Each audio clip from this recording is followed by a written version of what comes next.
of my thoughts within me. Thy comforts delight my soul. Shall the throne of iniquity have fellowship with thee, which frameth mischievous or mischief by a law? They gather themselves together against the soul of the righteous and condemn the innocent blood. But the Savior is my defense. The Savior is my defense. And my Maker is the rock of my refuge. And he shall bring forth them their own iniquity, and shall cut them off in their own wickedness. Yea, the Savior, our Maker, shall cut them off. That was Psalms 92, 93, and 94. Hallelujah. She's supposed to be reading Exodus 20.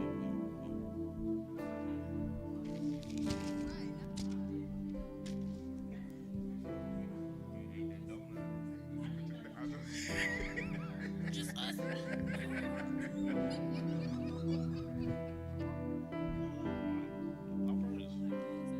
This is Psalm 95. Oh, come, let us sing unto the Lord. Let us make a joyful noise to the rock of our salvation. Let us come before his presence with thanksgiving and make a joyful noise unto him with psalms.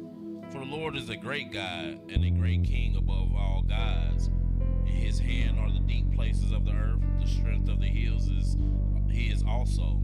The sea is his, and he made it, and his hands formed the dry land. Oh, come, let us worship and bow down. Let us kneel before the Lord our Maker. For he is our God, and we are the people of his pasture, and the sheep of his hand. Today, if ye will hear his voice, harden not your heart, as in the provocation, and as in the day of temptation in the wilderness. When your fathers tempted me, proved me, and saw my work.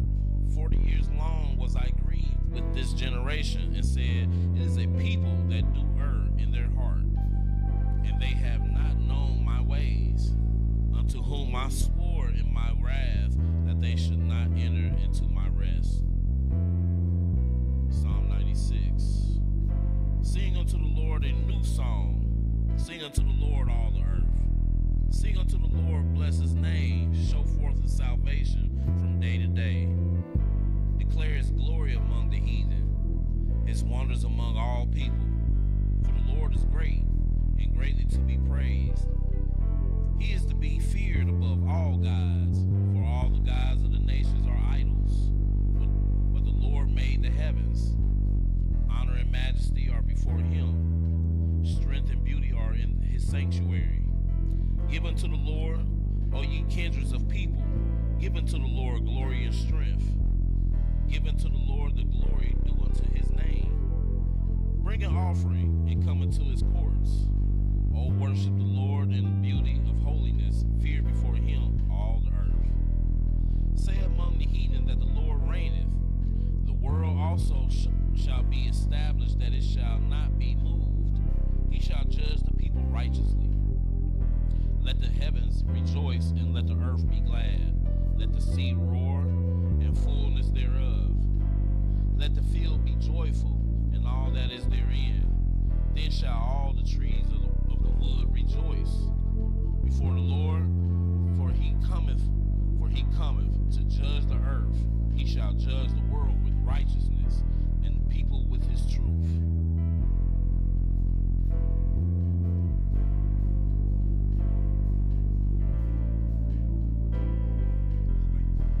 Sirach, chapter 1. All wisdom's coming from Yahuwah, who is with and is with him forever. Who can number the sand of the sea, and the drops of the rain, and the days of eternity?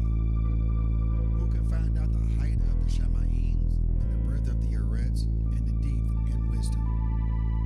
Wisdom has been created before all things, and the understanding of prudence from everlasting. The word of Yahuwah Most High is the fountain of wisdom, and her ways are everlasting commandments. To whom hath the root of wisdom been revealed, or who hath known her wise counsels? Unto whom hath the knowledge of wisdom been made manifest, and who hath understood her great experience? There is one wise and greater to be feared, and Yahuwah sitting upon his throne. He created her and saw her and numbered her and poured her out for all his works. She is with all flesh according to his gift, and he hath given her unto them that love him. The fear of Yahuwah is honor and glory and gladness and crown of rejoicing. And the fear of Yahuwah maketh every merry heart, and giveth joy and gladness and long life. Whoso feareth Yahuwah, it shall go well with him at the last, and he shall find favor in the day of his death.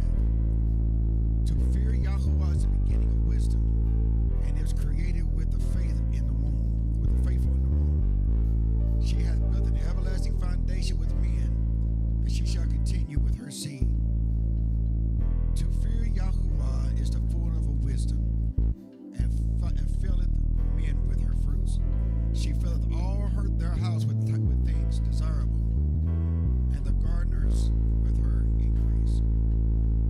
The fear of Yahuwah is a crown of wisdom, making peace and perfect health to flourish, both which are the gifts of Yahuwah, and it enlargeth their rejoicing that love him. Wisdom raineth down skill and knowledge of all understanding, and exalted to them the honor to hold her fast. The root of wisdom is to fear Yahuwah, and the branches are of a long life.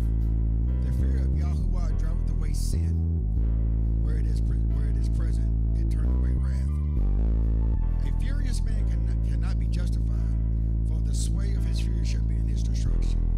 A patient man will bear for a time, and afterward joy shall spring unto him. He will hide his words for a time, and the lips of many shall declare his wisdom. The parables of knowledge are in the treasures of wisdom, but holiness is an abomination to the sinner. If you desire wisdom, keep the commandments, and Yahuwah shall give her unto thee. For the fear of Yahuwah is wisdom and instruction, and faith and meekness are his delight. Distrust not the fear of Yahuwah when you are poor, and come not unto him with a double heart. Be not a hypocrite in the sight of men, and take good heed what you speakest. Exalt not yourself, lest you shall fall, and bring dishonor upon your soul. And Yahuwah discover your secrets, and cast you down in the streets in the midst of the congregation, because you came not in truth to the fear of Yahuwah, but to your hearts full of deceit.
not take the name of the Adonai thy Yahuwah in vain, for the Adonai will not hold him guiltless that taketh his name in vain.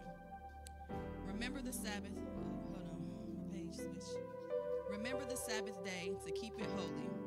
6 days shalt thou labor and do all thy work, but the seventh day is the Sabbath of the Adonai thy Yahuwah. In it thou shalt not do any work, thou, nor thy son, nor thy daughter, nor thy manservant, nor thy maidservant, nor thy cattle, nor thy stranger that is within thy gates.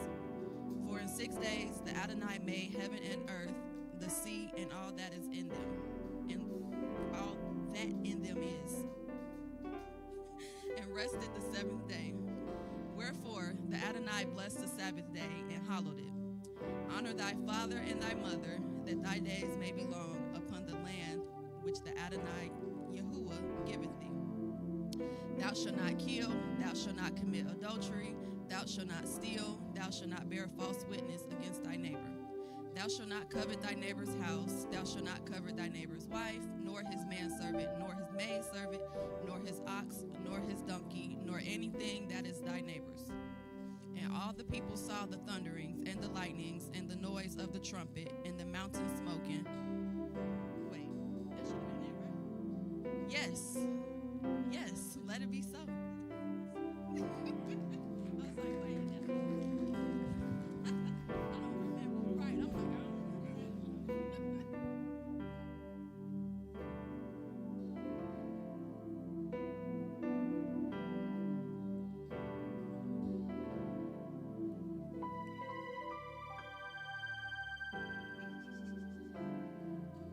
Hallelujah.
let us not forget whose day this is. And he gave us this day to rest. We serve a gracious Elohim that he even look upon us to give us the day that he even rested on. So let us not forget how he took us through the last 6 days.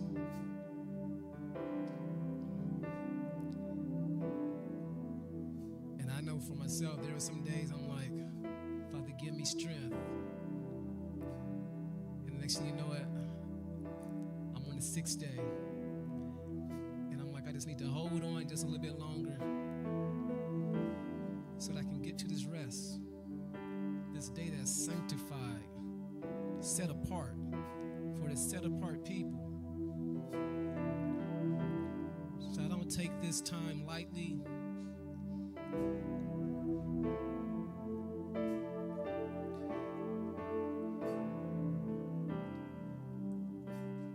And I can speak for myself how the adversary would try his best to come on this day to truly send some type of distraction.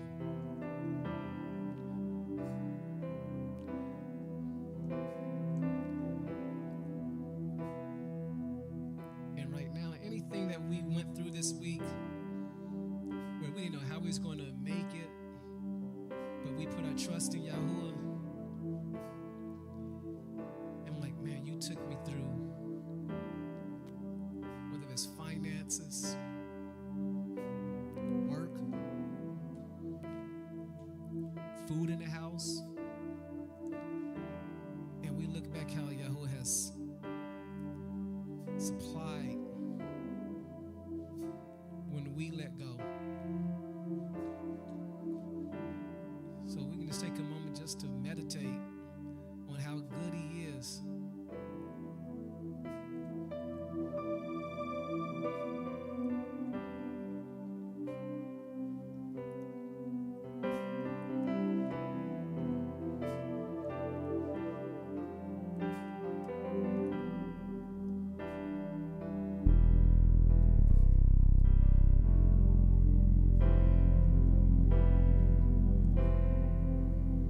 Per request, read Acts chapter 3, 1 through 8. Now Peter and John went up together in the temple at the hour of prayer, being the 9th hour. And a certain man, lame from his mother's womb, was carried, whom they laid daily at the gate of the temple, which is called Beautiful, to ask alms of them that entered into the temple. Who, seeing Peter and John about to go into the temple, asked an alms. And Peter, fastening his eyes upon him with John, said, Look on us. And he gave heed unto them, expecting to receive something of them. Then Peter said, Silver and gold have I none, but such as I have give I thee. In the name of Yeshua HaMashiach of Nazareth, rise up and walk. And he took him by the right hand and lifted him up. And immediately his feet and ankle bones received strength. And he, leaping up, stood and walked and entered with them into the temple, walking and leaping and praising Yah. Hallelujah. Hallelujah.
Isaiah chapter 58.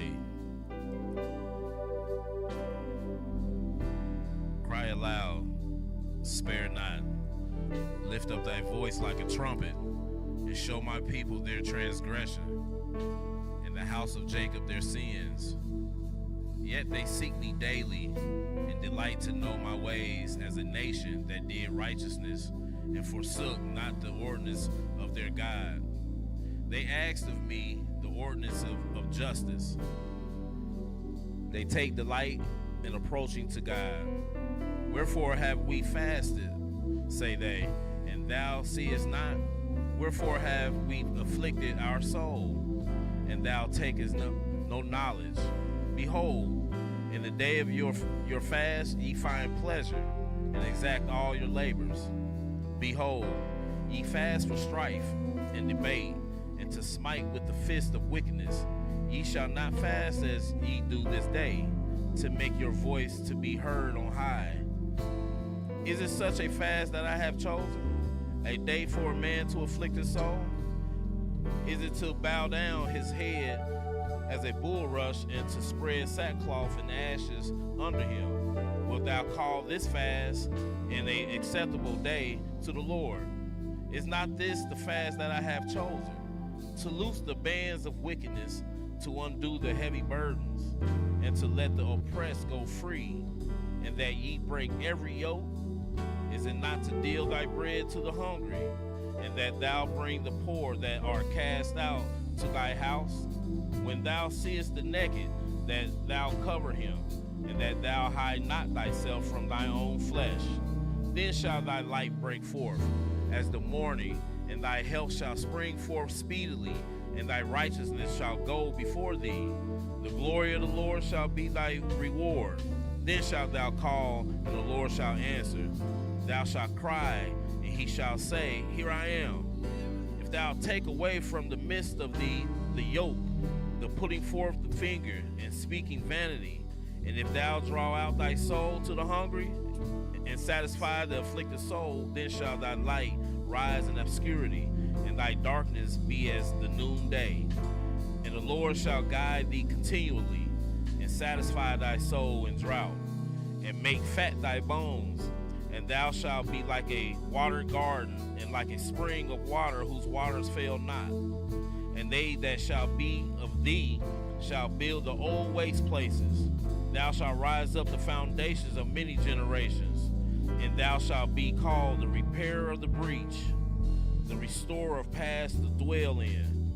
If thou turn away thy foot from the Sabbath, from doing thy pleasure on my holy day, and call the Sabbath a delight, the holy of the Lord honorable, and shalt honor him, not doing thy own ways, nor finding thy own pleasure, nor speaking thy own words. Then shalt thou delight thyself in the Lord, and I will cause thee to ride upon the high places of the earth, and feed thee with the heritage of Jacob thy father, for the mouth of the Lord hath spoken it. Hallelujah.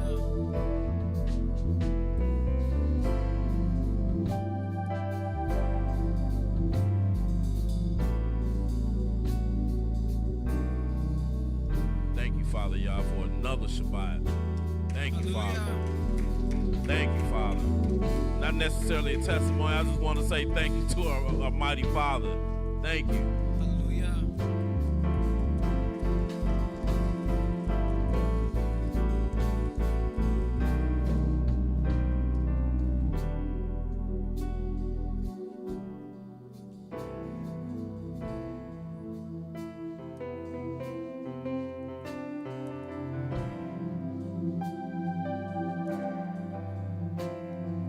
I want to give thanks and honor to the Father, our protector, our guide.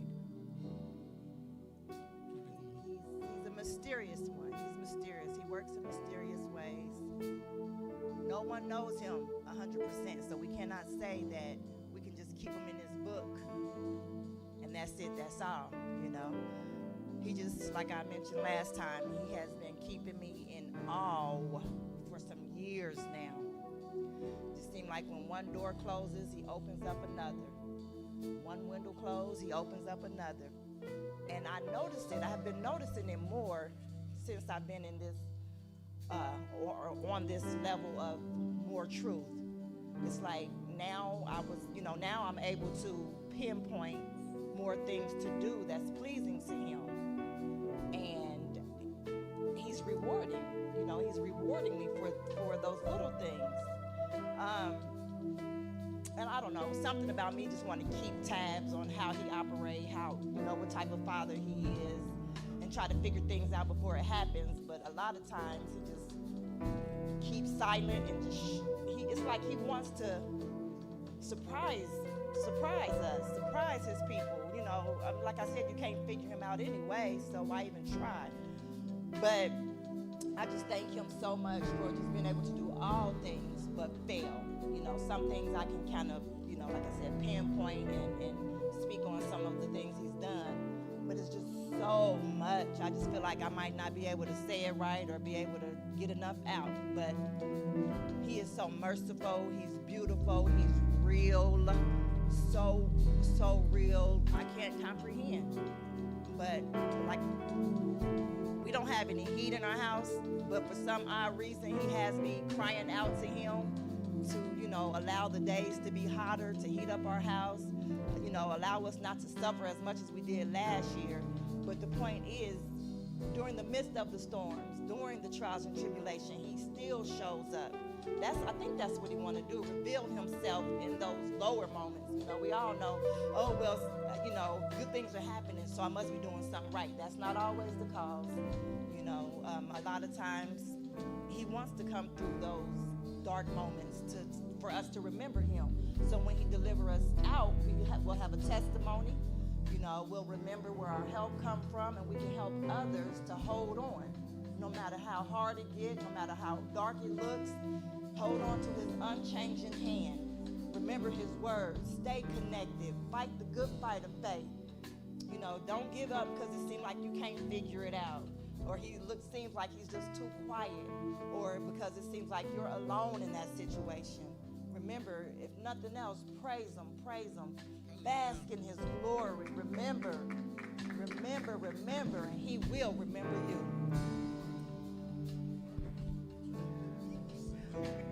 Hallelujah. Worthy to be praised every day.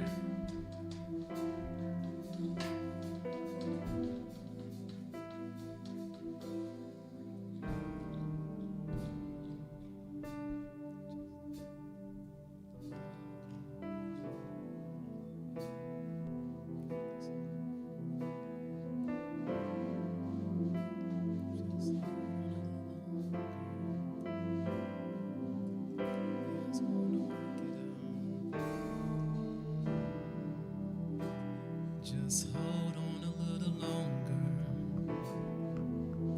God's gonna work it out. Just hold on a little longer. God's gonna work it out. Just hold on a little longer. God's gonna work it out. Just trust a little longer. God's gonna work it out. He's gonna get the glory, 'cause we're gonna give him praise. Just hold on a little longer. Keep your trust in him. Just hold on a little longer. God's gonna work it out. Just hold on a little longer. I have no doubt. Just hold on to his word. This is gonna work in your favor. Keeping his words in your heart.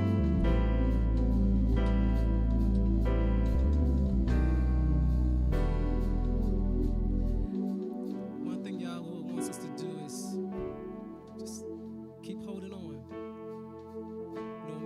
is the situation,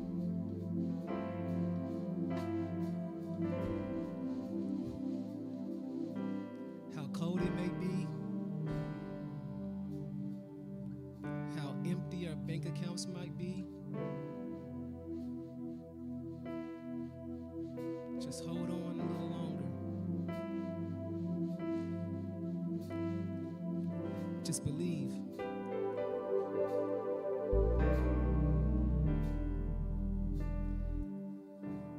Sometimes we have to get to that place where we just completely trust. And just when we're about to give up, he comes with that surprise, that boost of energy, that renewed strength. But I'm also asking the Father, this is my prayer daily, that whatever is going on in the Mishpa's house, that you fix it. And my prayer and my request to you all is to hold on a little longer. When we get to that point, I just can't do this another day. Just remember, it was colder the other day, and he got us through.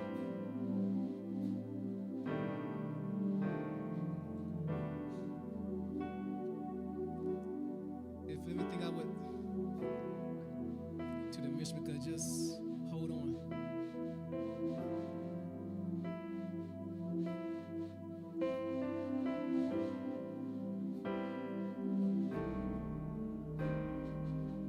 Is there anybody else that want to read a scripture?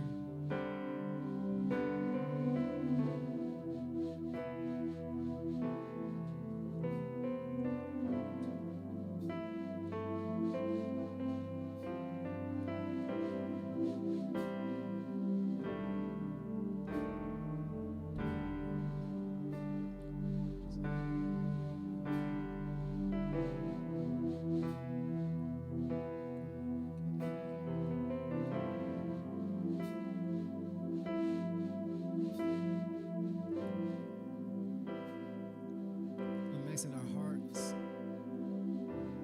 are all set on the Father,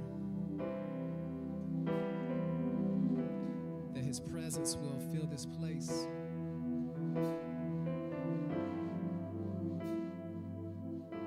that gifts that are in this room will manifest,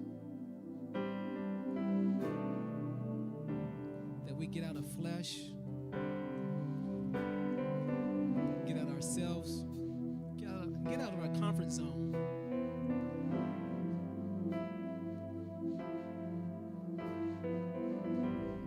To give Yahuwah praise.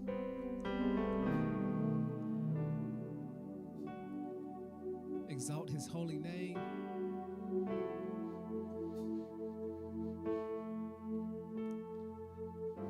Just tell him how wonderful, how marvelous he has been to us.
This is the time, if you want to pray, read a scripture,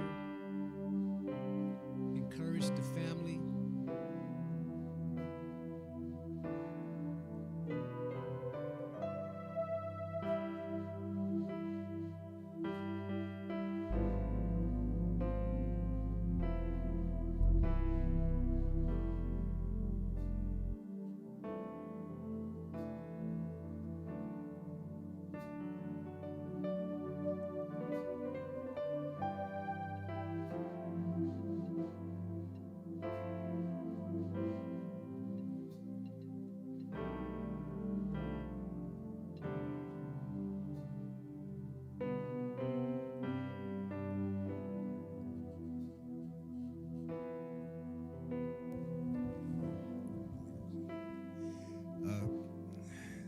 being prepared every day, you know, these are pretty good scriptures that I use. Dabarim 20, verse 1. When you go to war against your enemies and see horses and chariots and an army greater than yours, do not be afraid of them, because the Most High Yah is with you, who brought you out of Egypt, will be with you. When you are about to go into battle, and the priest shall come forward and address the army, he shall say, Hear Israel, today you are going to battle against your enemies. Do not be faint-hearted or afraid. Do not panic or be terrified by them. For the Most High Yah is the one who goes with you to fight for you against your enemies, to give you victory. And it's just being strong in your faith with the Most High. Oh, yeah. Each and every day, through the good and the bad. Oh, yeah.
Shalom. I would like to read, I lost my place, Ecclesiastes.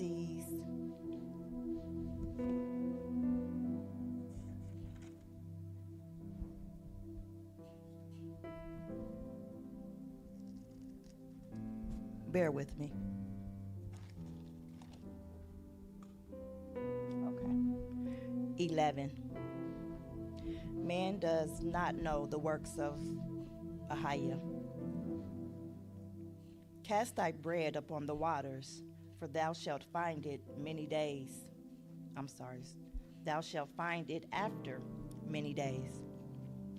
Give a portion to 7 and also to 8, for thou knowest not what evil shall be upon the earth. If the clouds be full of rain, they empty themselves upon the earth. And if the tree fall toward the south or toward the north, in the place where the tree falleth, there it shall be. He that observeth the wind shall not sow, and he that regardeth the clouds shall not reap.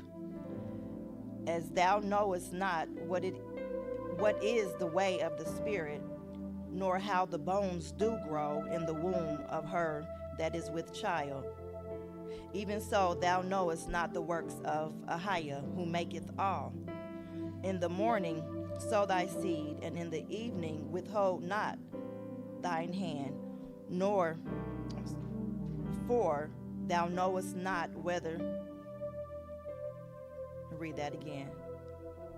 In the morning sow thy seed, and in the evening withhold not thine hand, for thou knowest not whether shall prosper, either this or that, or whether they both shall be alike good. Truly the light is sweet, and a pleasant thing it is for the eyes to behold the sun. But if a man live many years and rejoice in them all, let him remember the days of darkness, for they shall be many. All that cometh is vanity.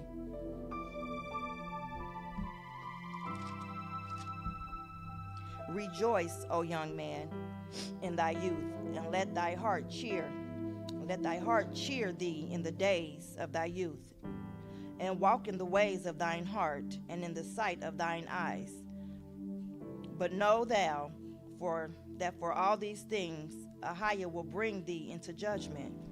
Therefore remove sorrow from thy heart, and put away evil from thy flesh. For childhood and youth are vanity. Amen. All praises.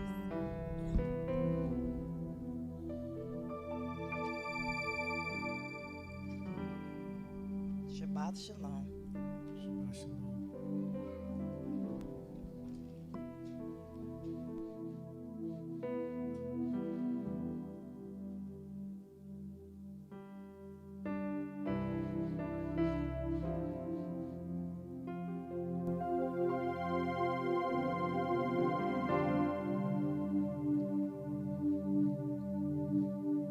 Before we turn the heads into Moray Alan, Yahoo,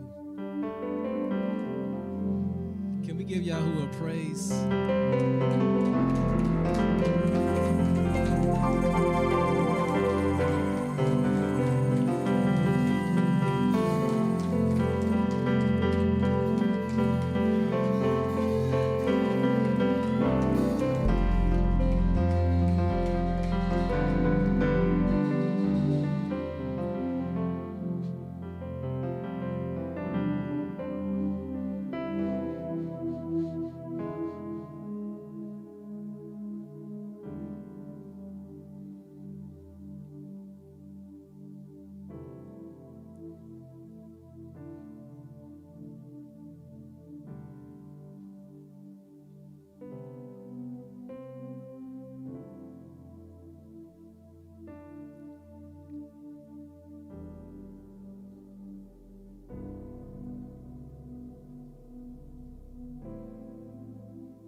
Shabbat shalom, y'all. How y'all doing?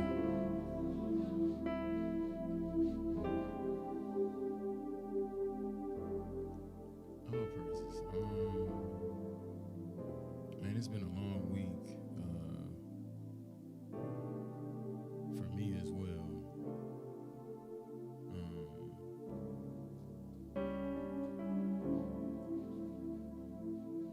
Yeah, I'm just thankful to the Father for just bring me through as He always does.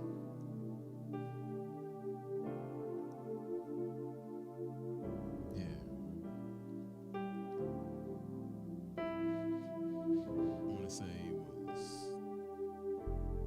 was that Tuesday, Wednesday, got pulled over for absolutely no reason. Got the family in the car. I'm leaving dinner. My parents like, hey, we want to take y'all out for dinner because we just celebrated our 14. I was like,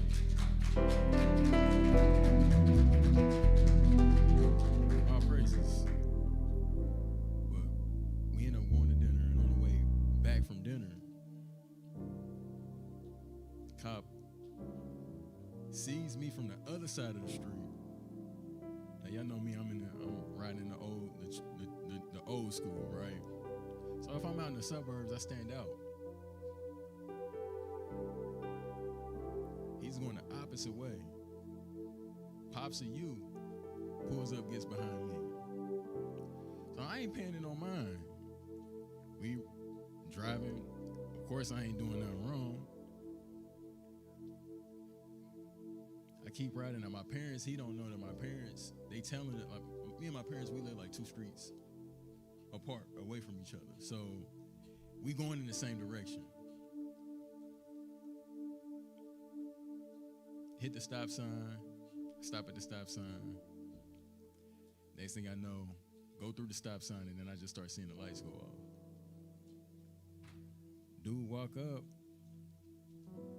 Now, it immediately I'm getting agitated because I know he's pulling me over just because. He said, it's nothing major. I just wanted to pull you over because I noticed when you turn on your turn signal, it wasn't 100 feet clearance. I'm dead serious. But see, that's what he wanted. That's what he wanted. So I'm looking straight ahead, handing my ID. And I'm having one of those moments where it's like out of body, because one thing that y'all probably don't know about me is I got one of them switches, and when I'm gone, I'm gone. So I'm trying to focus, right? Like, don't let them get me out of character because I got my family with me. We don't need all that. But that was the test. He started trying to egg me on. Like, he looks at me and he's like, what's all the attitude for? Now, mind you, I have not said nothing to this man. What's all the attitude for? What you got an attitude for? I'm like, had to take a deep breath. And it took me a couple seconds before I said something. I just said, I don't have an attitude, sir. He walks off, comes back. He's like, oh, so you know those people? Because by this time, my parents, they done pulled up with their flashes on and they just waiting. Of course, they pulling up on them, asking them, questioning them and all that. He ended up letting me go, no, nothing. It was just pointless. Like, you was just doing it just to get a response and a reaction out of me. You done ran my place. You see that I'm clean. I ain't done nothing. You talking about a turn signal, I ain't turned it on early enough. But it's things like that. And it's like trying to ruin a good night. But after that, I thought about it. I was like, nah, you know what? All praises, because it could have been worse. Could have went completely left. Said all praises. Like, it's moments like that that make me sit back and reflect. And I'm thinking like, all praises, because there's some people that get that same stop and they don't make it to the other side of it. So yeah, that's my little testimony for the week. Yeah, it feels good to have the atmosphere of praise be back said. We need that.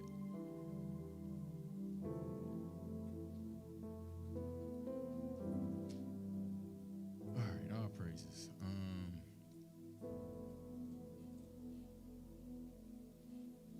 We're gonna jump back in where we left off. Today we're gonna go over chapter 8.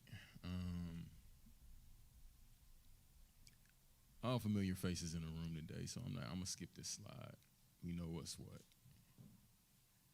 Do be mindful of the rules though, because we got quite a bit of ground to cover today. So I'm gonna try to stay on focus and on topic as much as I can. Because like I said, I got a lot of ground to cover. But yeah, with that being said, did anybody get a chance to read chapter 8? All praises. Anything stand out to y'all? What did y'all get from it?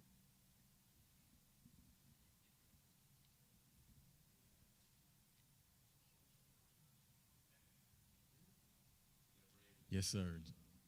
Okay. Get him do we have a mic for Ryan?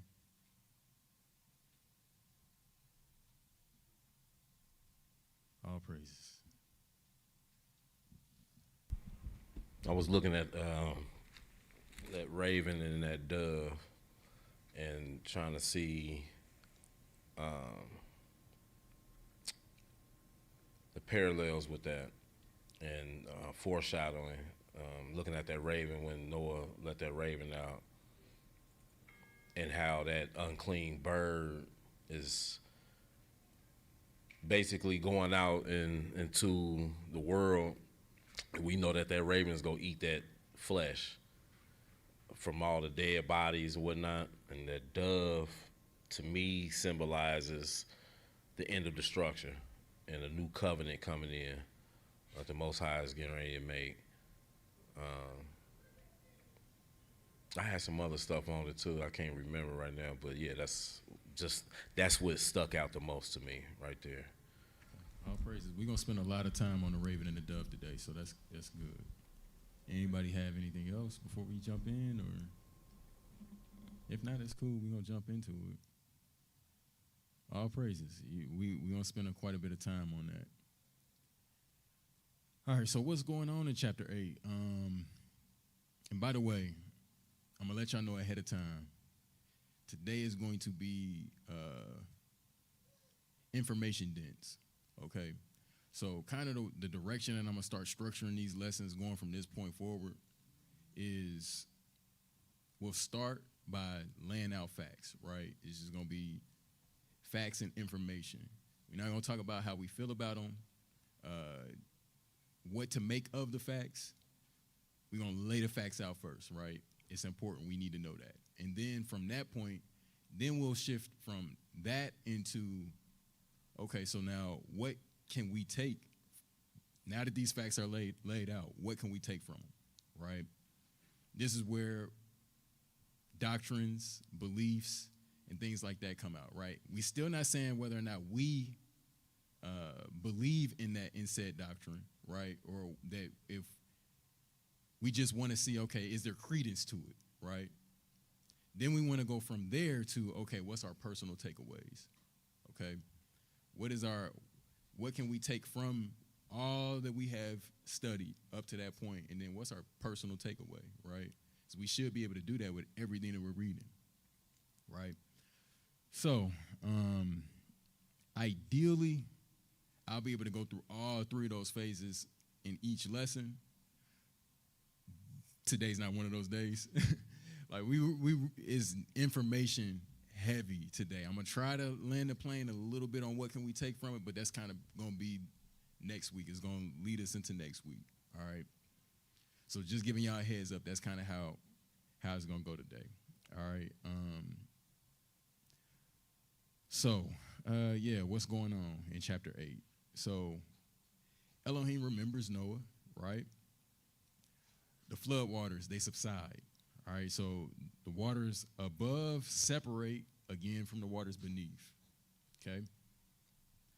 The ark rests on Mount Ararat in the 7th month on the 17th day. Now, this just so happens to be during the Feast of Sukkot, right? So we know 7th month, that's our fall feast season is when it starts, right? So the ark just so happens to rest on during that feast day, right? So I'll let y'all decide whether or not y'all think that's a coincidence or not, or if this is something that's happening within the Father's timing, right? And then this specific feast is the Feast of Sukkot, or Tabernacles, right? All right, so just keep that in mind. The mountaintops appear, right? After 40 days, the window of the ark is open. Now, it specifically says that it's after 40 days, okay? So we gathering facts. These are the facts. But I want you to start getting your wheel spinning. Is there something to be understood about this number 40, right? 40 days. We know Mashiach went up to the mountains to fast, and he was, at that point, approached by the enemy after having fasted for 40 days, 40 nights, right? We know that the wilderness cycle was 40 years, right?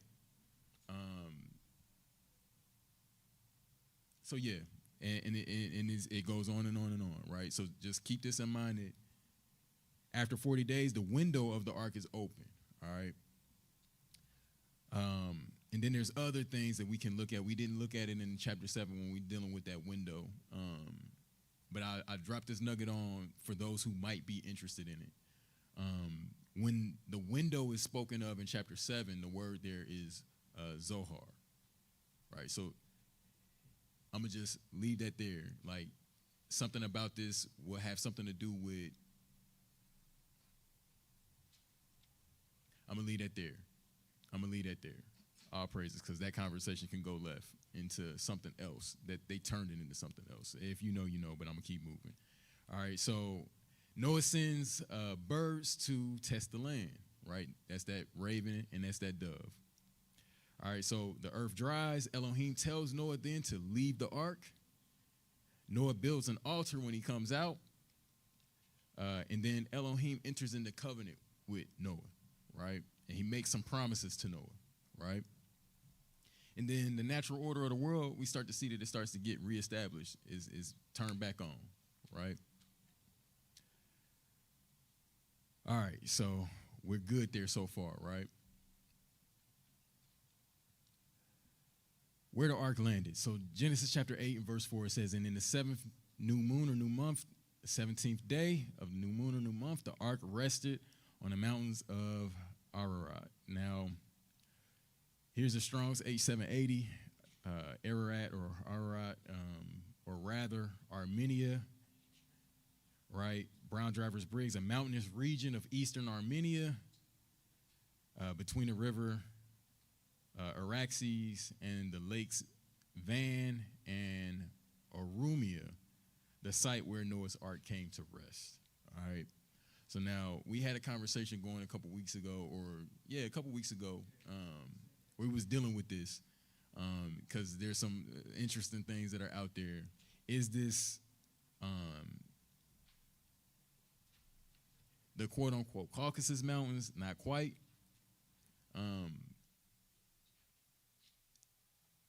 Are the Caucasus Mountains in that same region of the world? Sure, but that's like kind of really from a map view. If you on feet, you're talking about this is days apart, right? And then not only is it days apart, like in a car is like a whole day apart.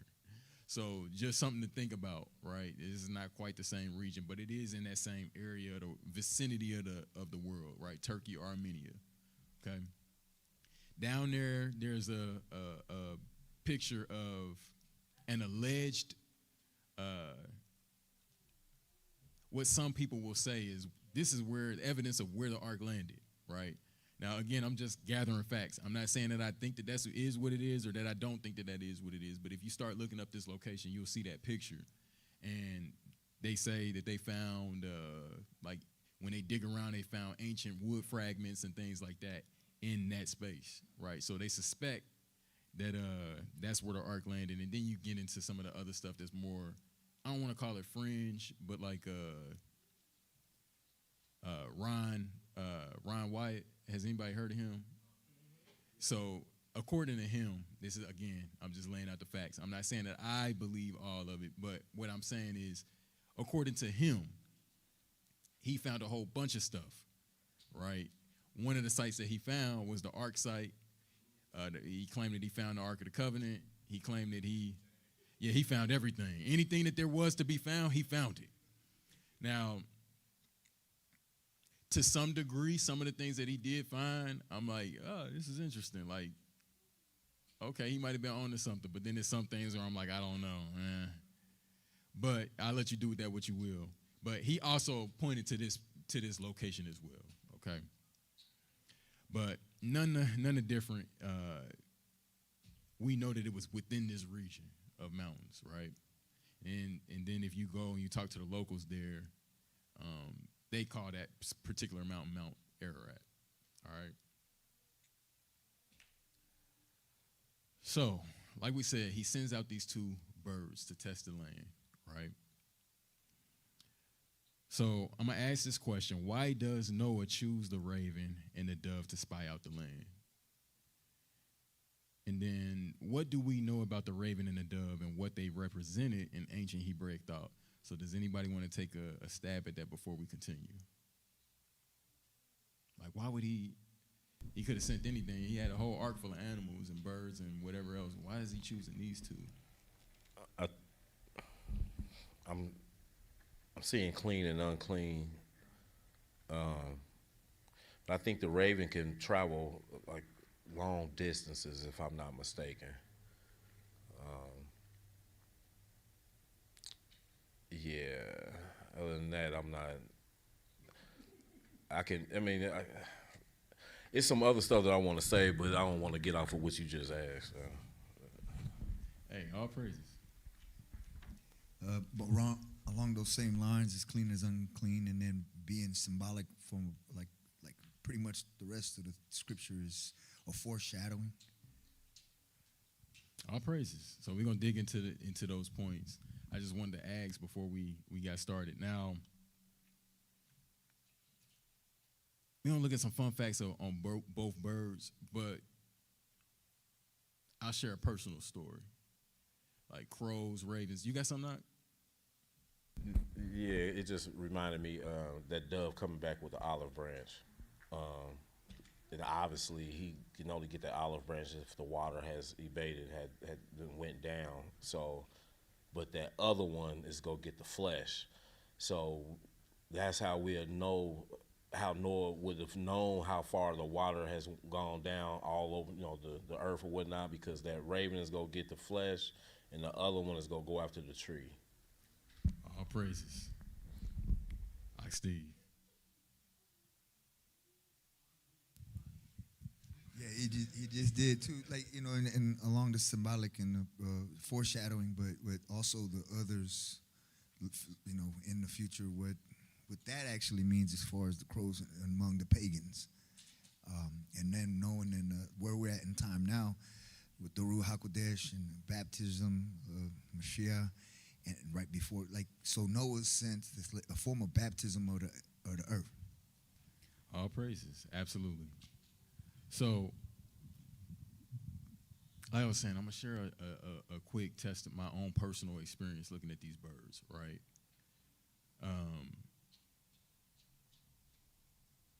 I was over there by the post office off of Payne, like Needmore U-turn off of Payne, and they got that field right there between Granger and the Wendy's and the post office. And it's like early spring, if I'm not mistaken, and it's like I keep seeing these crows like swooping down. I'm like, man, what in the world is they doing? So as I look down at the ground, I see like it's like a rabbit, a mother rabbit with like some little baby rabbits.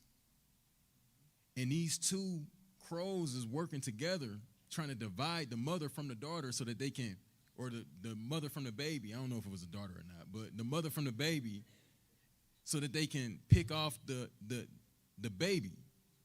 And you keep seeing the baby, like the baby is like crouching down and just trying to sit still and trying to hide itself. And you see the mother like running off and then running back, running off, running back, and they just keep swooping down. So then I'm like, oh, no, that's what's going on. And then I see them swoop down and try to pick up the baby. That's when I hopped out the car, and I'm like, nah, like y'all got to go.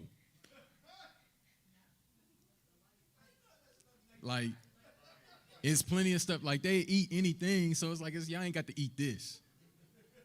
So, but yeah, that's I've seen these things in, like, real life action, right? All right, so, go ahead, Elder.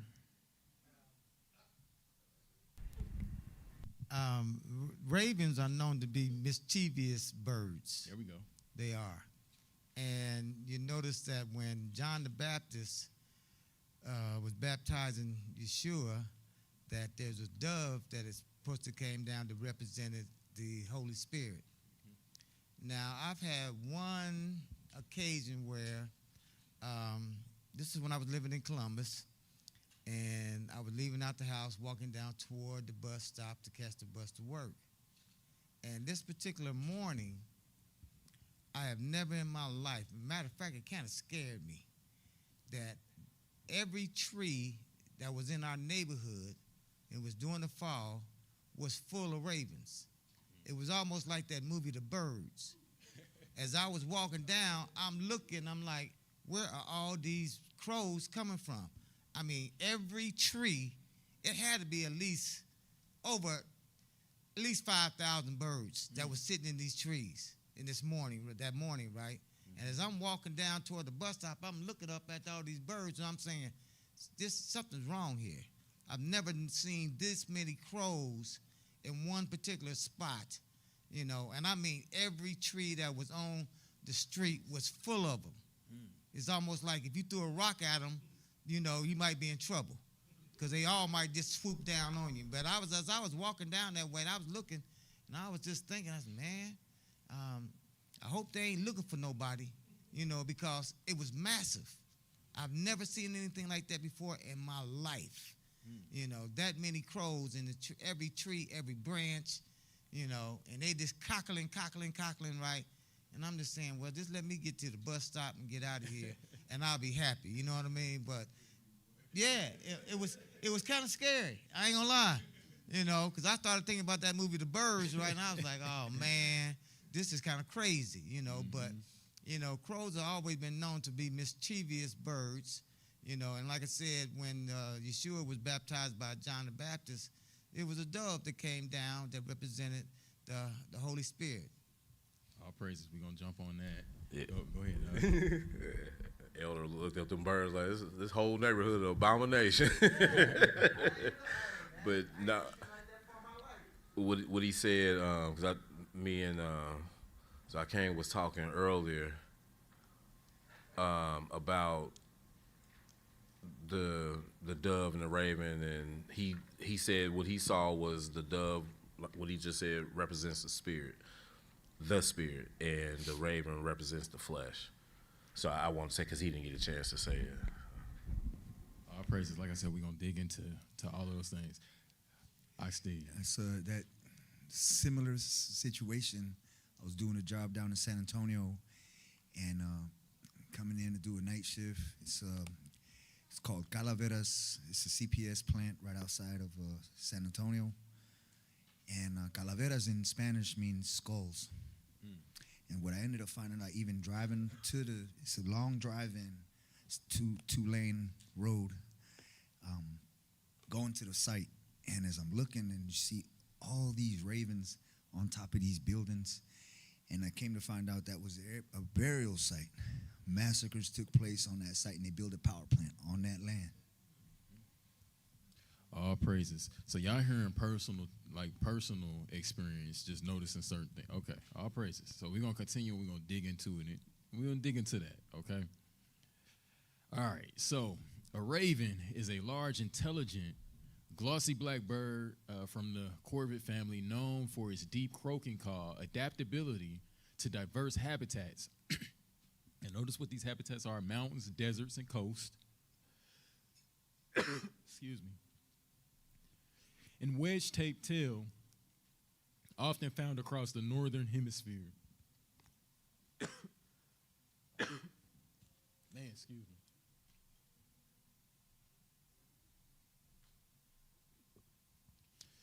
So ravens are opportunistic omnivores, exhibiting complex behaviors, problem-solving skills, and impressive vocal mimicry, even imitating human words, and play significant roles in folklore and mythology. Now, did y'all know that ravens and crows can talk?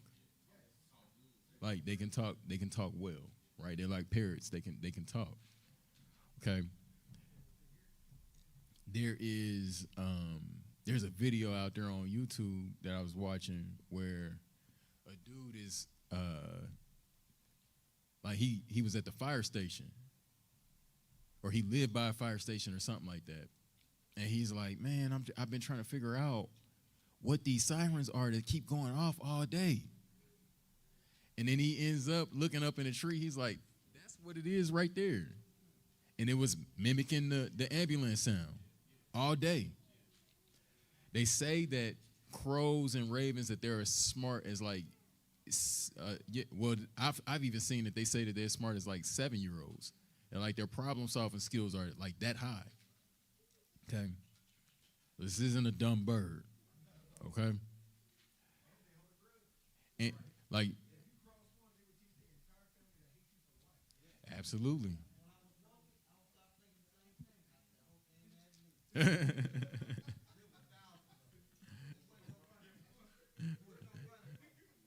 Hey, there you go. Ain't that him? All praises. You see.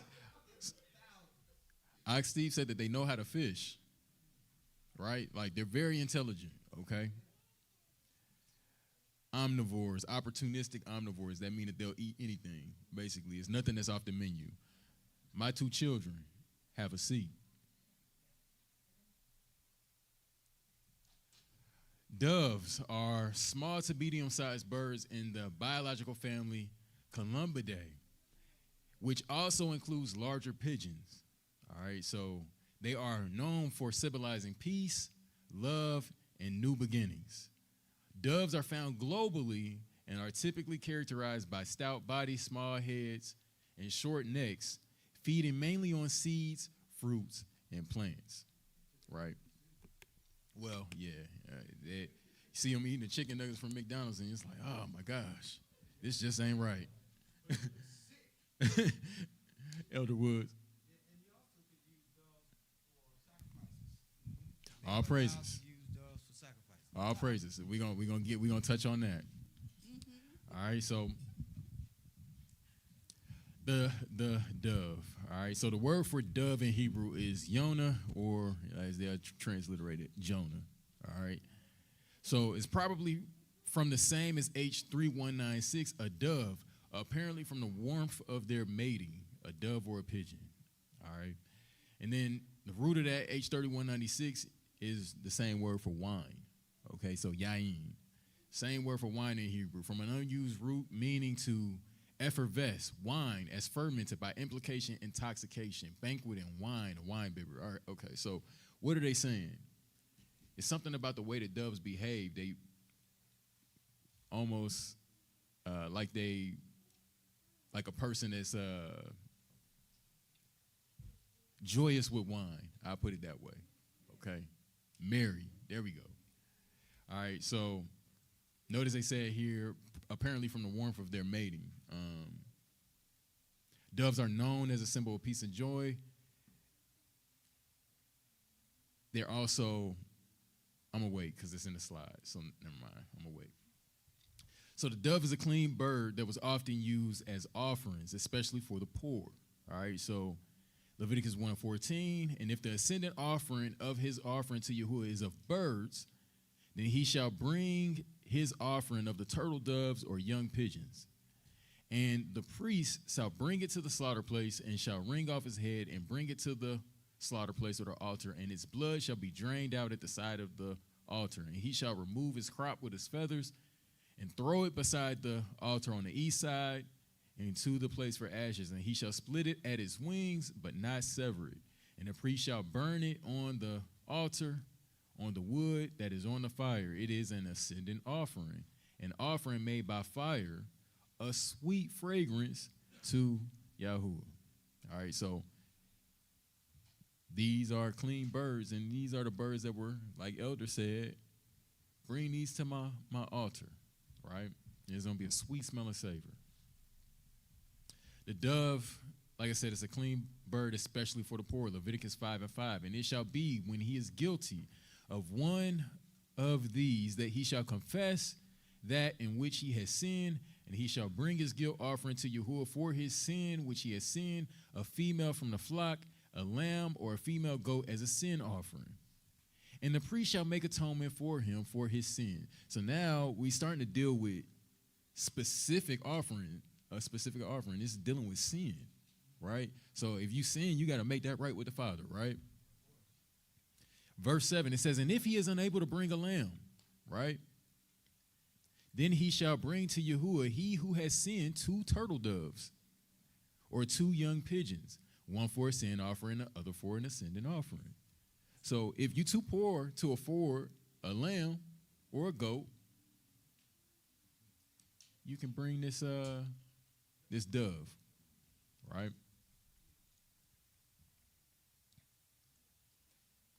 So these birds were seen as a way for those that were less fortunate to still be able to worship Elohim and draw near to him through their offerings.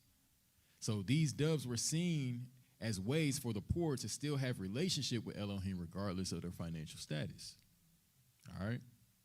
So they play a big role in the sacrificial system.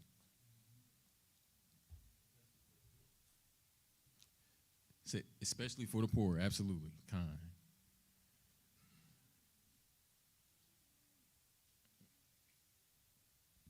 That's what's going on.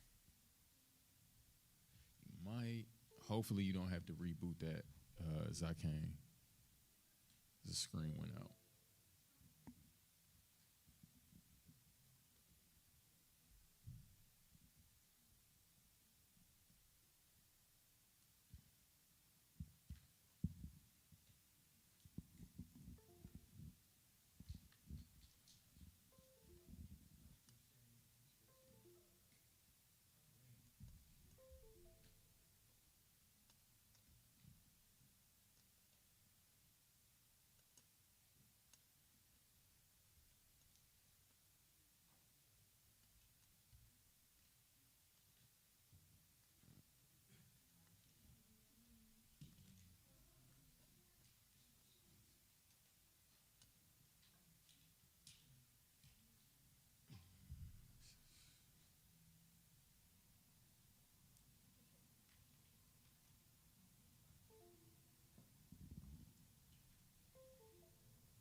My bad, y'all. Abba willing, starting next week, we won't have to worry about these issues anymore. We got the computer situation situated. So, yeah, like I said, Abba willing, we're going to put a stop to this.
It's this, yeah, it's the display. Like my computer is working fine. It's the display to go from here to the projector.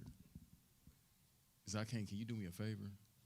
In my bag, there's another one of those white adapters. It should be, if I'm not mistaken. Let's try that.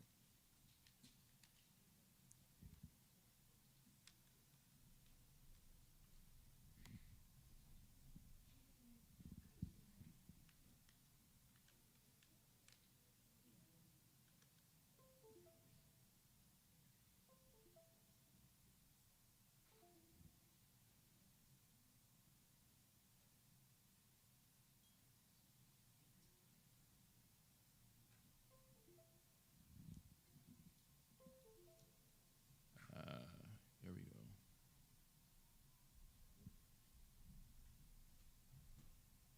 There we were.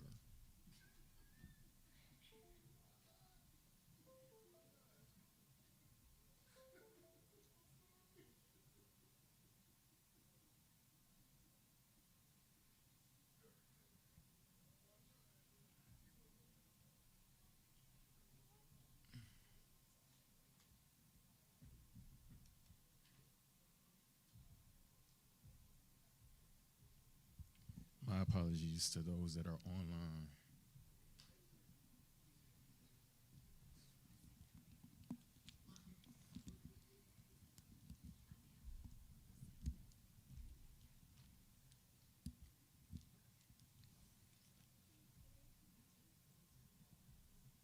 Well, yeah, we might have to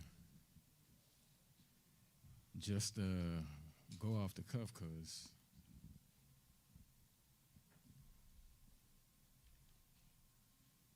it's not looking like it's about to.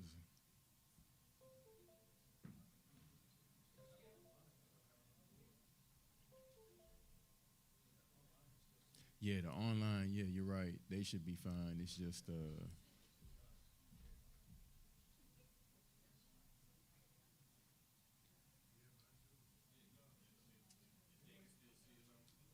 okay. That is true.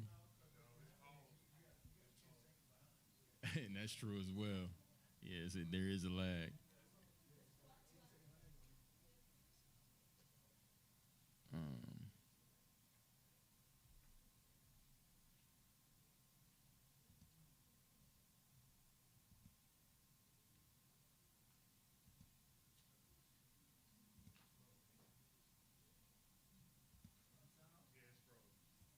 yeah, I'm trying to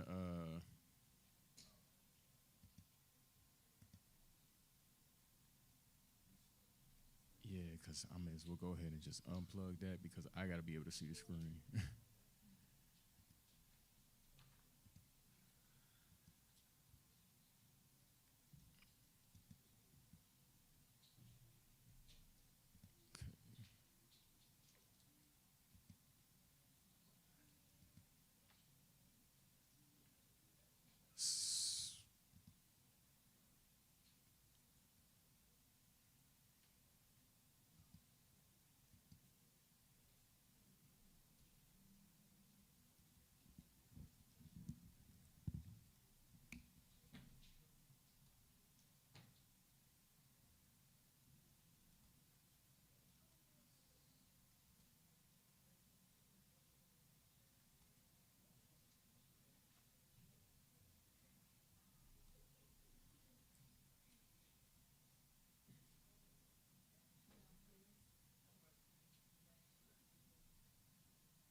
All right, how are we looking back there now, Zakane?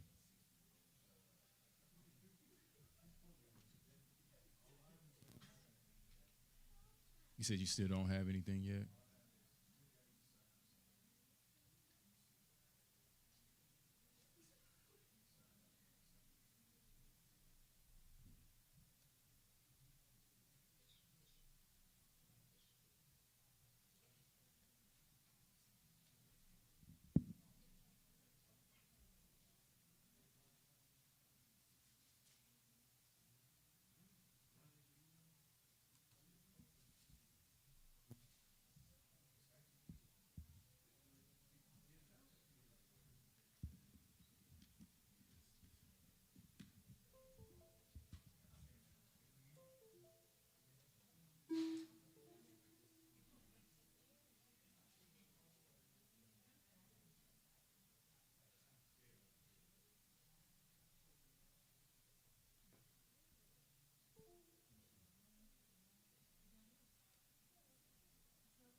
Okay, yeah, I haven't got it plugged in yet.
Are you seeing anything yet back there?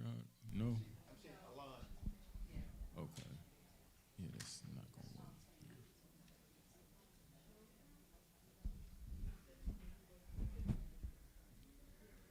Just wanna praise you forever All right, what do you see now? and ever. For all you done Do you see for anything yet, me. Zakane? Okay, all praises. Blessings and glory and honor. Hey, that's what got it up. Hey, That's when what we got start it going up. through this lesson, I'm gonna say, I'm gonna ask, like, is this a coincidence or what? Like,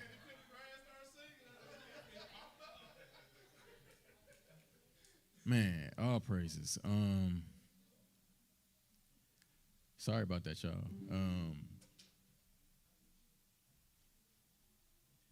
Y'all ain't gonna be able to see anything, but hopefully we can follow along.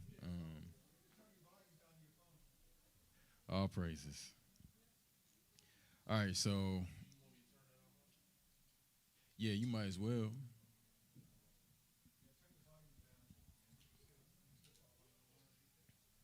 All praises. So where were we? As I was saying, the dove is a clean bird that was often used as offerings, especially for the poor. We looked at Leviticus 5 and 5 through 7. All right, so Leviticus 12 and 6. All right. It says, and when the days of her cleansing are completed, for a son or for a daughter, she brings to the priest a lamb, a year old as an ascendant offering, and a young pigeon or a turtle dove as a sin offering to the door of the tent of appointment, and he shall bring it before Yahuwah and make atonement for her, and she shall be cleansed from the flow of her blood. This is the law for her who has given birth to a male or a female.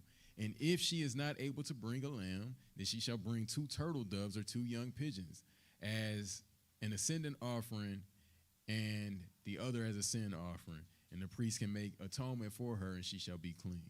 All right, so again, for those that were less fortunate, couldn't afford to bring a lamb or a goat, a dove is on the table. All right. So we see this in the book of Luke where Miriam or Mary presented Yahusha before the Most High at the time of her cleansing, right? So Luke chapter 2, verse 22, it says, and when the days of her cleansing according to the law of Moses were completed, that's what we just read in Leviticus 12, they brought him to Jerusalem to present him to Yahuwah, as it has been written in the law of Moses. Every male who opens a womb shall be called, set apart to Yahuwah, and to give an offering according to what is said in the law of Yahuwah, a pair of turtle doves or 2 young pigeons, right? So Yahusha's family was poor, and they couldn't afford to bring a lamb. They brought doves, right? So the dove was also used to depict the set-apart Ruach as it descended upon Yahusha at the time of his immersion, symbolizing its peaceful and gentle nature. All right, so Matthew chapter 3, starting at verse 13. Then Yahusha came from Galilee to John at the Jordan to be immersed by him. But John was hindering him, saying, I need to be immersed by you, and you come to me. And Yahusha answering said to him, permit it now, for thus it is fitting for us to feel all righteousness. Then he permitted him, and having been immersed, Yahusha went up immediately from the water, and see, the heavens were open, and he saw the Spirit of Elohim, this part right here, descending like a dove and coming upon him. And see, a voice out of the heavens saying, this is my son, the beloved, in whom I delight. Sister Doug. I'm okay, but if y'all want to know, y'all can turn them on. I mean, we ain't got the screen, so that's y'all's call. No, I don't need it. I'm okay. But if y'all do, knock yourself out.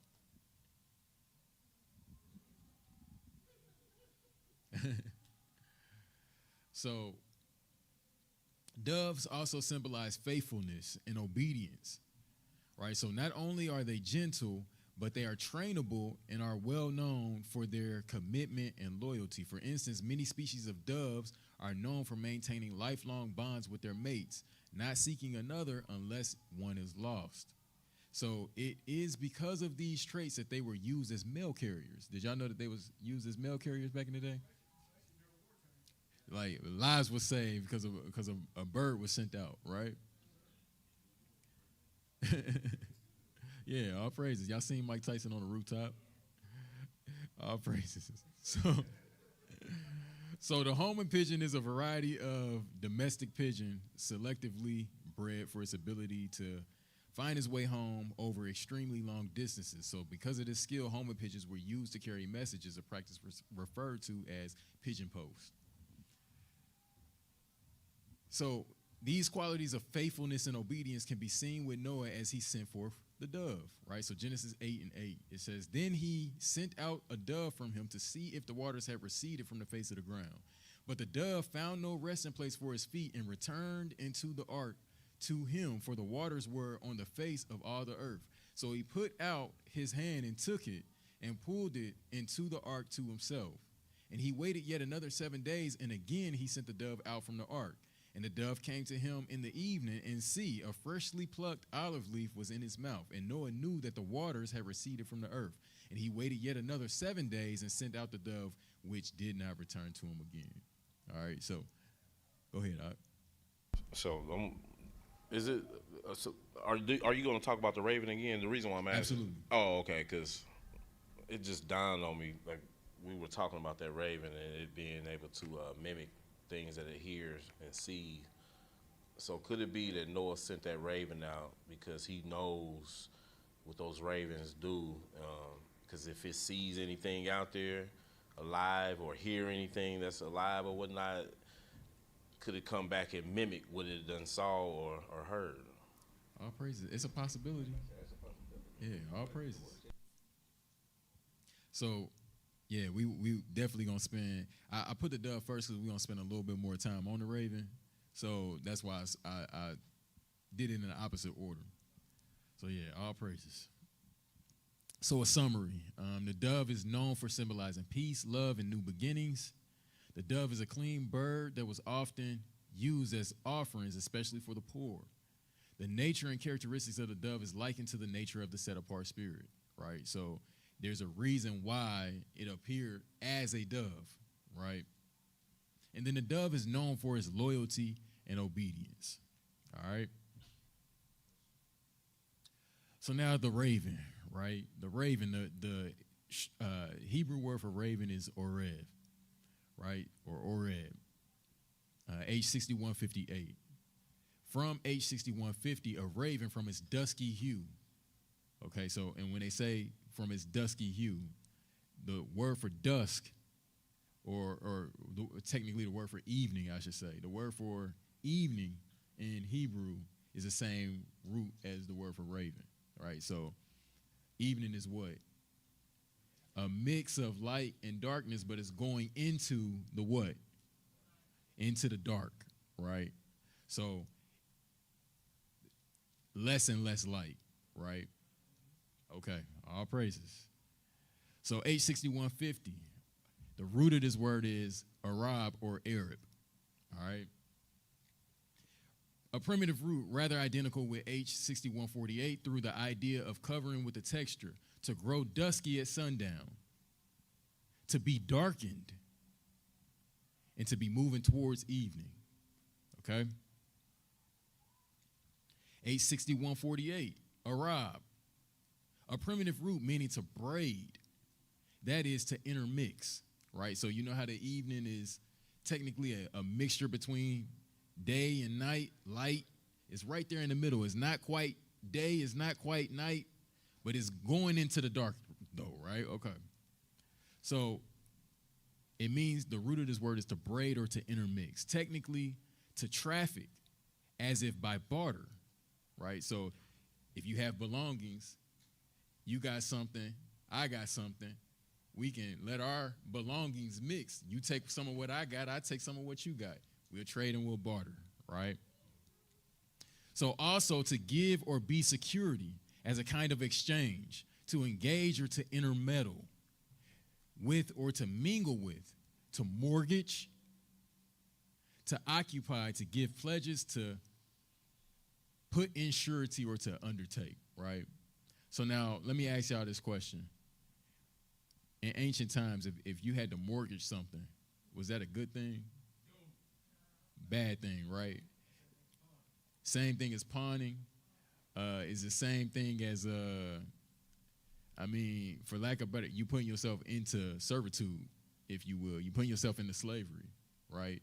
And literally, fun fact, the word mortgage as we use it today, the literal etymology of that word means a death grip, right? Mort, like mortician, mortuary, it means death.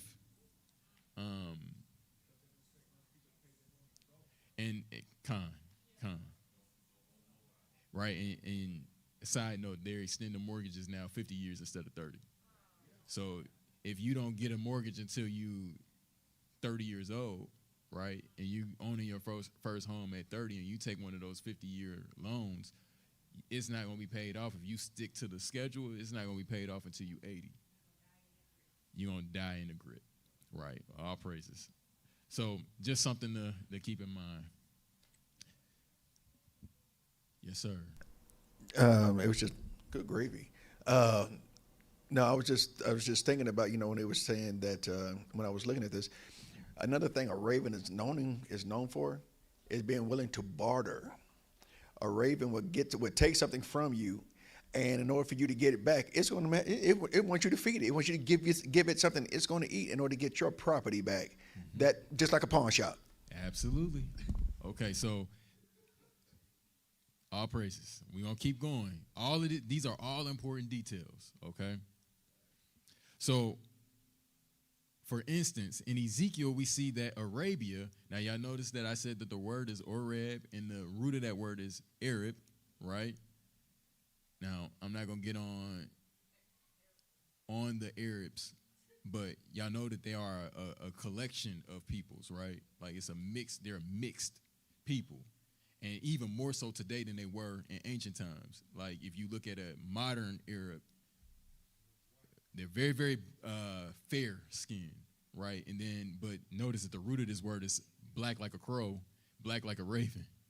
So they've mixed and mixed and mixed and mixed and mixed over the years. But that's a whole nother thing as far as history goes. But Arabs, again, they're known for trades and barters. In ancient times, we know about the trade route, the famous trade route that they had, right, where they traded all of the spices and all of those things, right?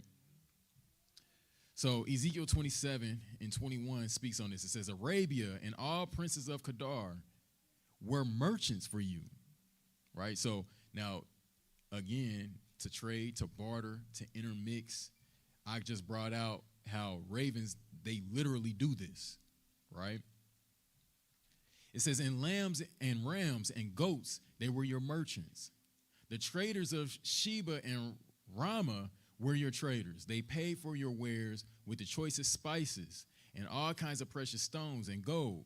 Haran and Kenna and Eden, traders of Sheba, Ashur, and Kilmad traded with you. They traded with you in perfect times, in purple clothes, in embroidered garments, in chests of multicolored clothes, and strong twine cords among your merchandise. In Nehemiah 5 and 1, we're going to see that word mortgaged, right? And it's the same word rob. It says, and there was a great outcry of the people and their wives against their brothers, the Yahudim. So now it's some people that's crying out, but who are they crying out against? Their brothers, right? Their own people, okay? It says, and there were some who were saying, our sons and our daughters are many. Let us get grain for them and eat and live. Now, what does Torah teach us about how we're supposed to treat one another if we see one another down? You're supposed to, and if you got it to give, then give it, right? And I'm definitely not going to take it at a surety or at a interest, right? Word says not to do that. But listen to what these people are doing to their own people. And the word that's used there is the same root of the word for a raven. Okay? We know and we understand that words in Hebrew, they come from verbs. Nouns come from verbs, right? So to name a thing is just like with Adam in the garden. When you name a thing, you're naming it because of its characteristics. A raven is called a raven because of its characteristics. Okay? So verse 3, it says, and there were some who were saying, we have mortgaged, word of rob, our lands and vineyards and houses. Who did they mortgage it to? Their own people. Now, we know that Torah also teaches us don't remove the ancient boundaries and the ancient landmarks. This is not something, the land is not supposed to be switching from hands, right? This was their inheritance that they received from their fathers, from the Father. Right? It says, there are those who were saying, we have borrowed silver for the king's tax on our lands and vineyards. And now our flesh is like the flesh of our brothers, our children like their children. And see, we are subjecting our sons and daughters to be slaves. Slaves to who? Their own people. And some of our daughters have already been subjected. And there is no power in our hands, for other men have our lands and vineyards, right? So now that we're in this slavery, we can't even work our land for us to get out of this situation, right? And this is what was going on between their own folks. And so then Nehemiah ends up getting angry and correcting them and saying, why are y'all doing this? Stop doing this, right? But the reason why I'm here is I just want to show that word, this concept of trade and bartering, and you'll even see with that, like to mortgage, is not necessarily an innocent sort of trade and barter. Is, what did they call the ravens? What kind of omnivores did they say that they were? They're opportunistic, right? This is that same kind of behavior. It's opportunistic. Like, oh, instead of helping my brother, I see he's down.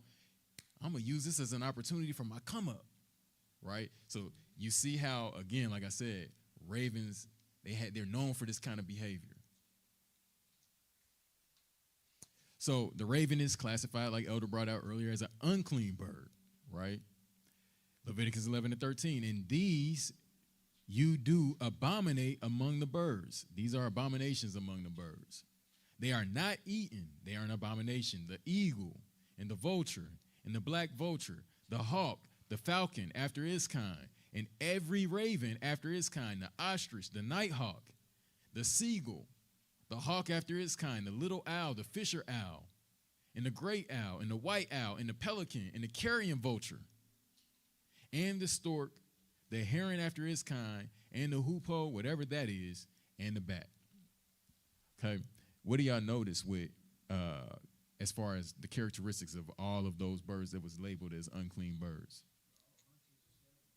All hunters or scavengers. Okay, all praises. Sister Kim. Can we get you a mic?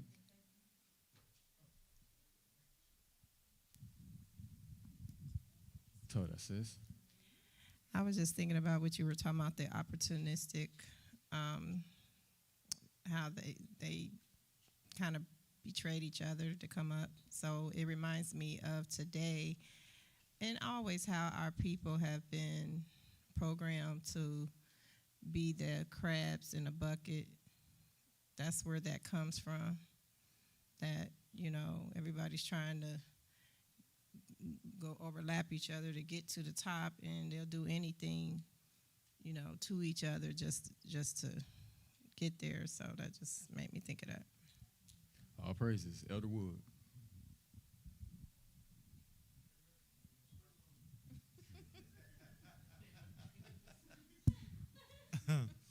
Well, I think the issue with that whole lending and borrowing thing was that you could lend to your brother, but you couldn't charge him interest. Mm-hmm.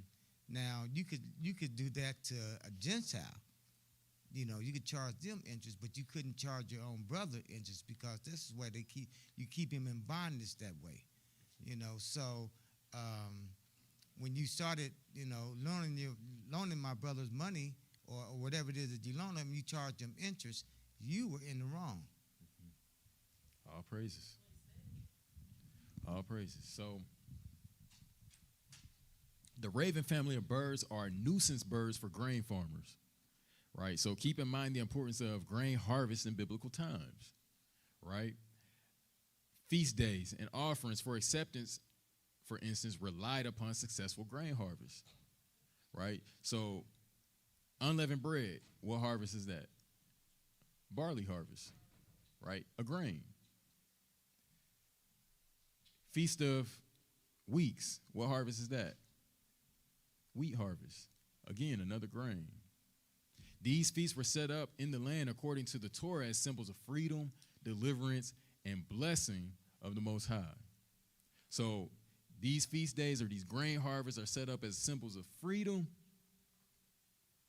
but then you notice that you might have this bird that comes in, and if you let it, it will eat all of the grain and you won't have anything to harvest, right? So how y'all think our people felt about ravens?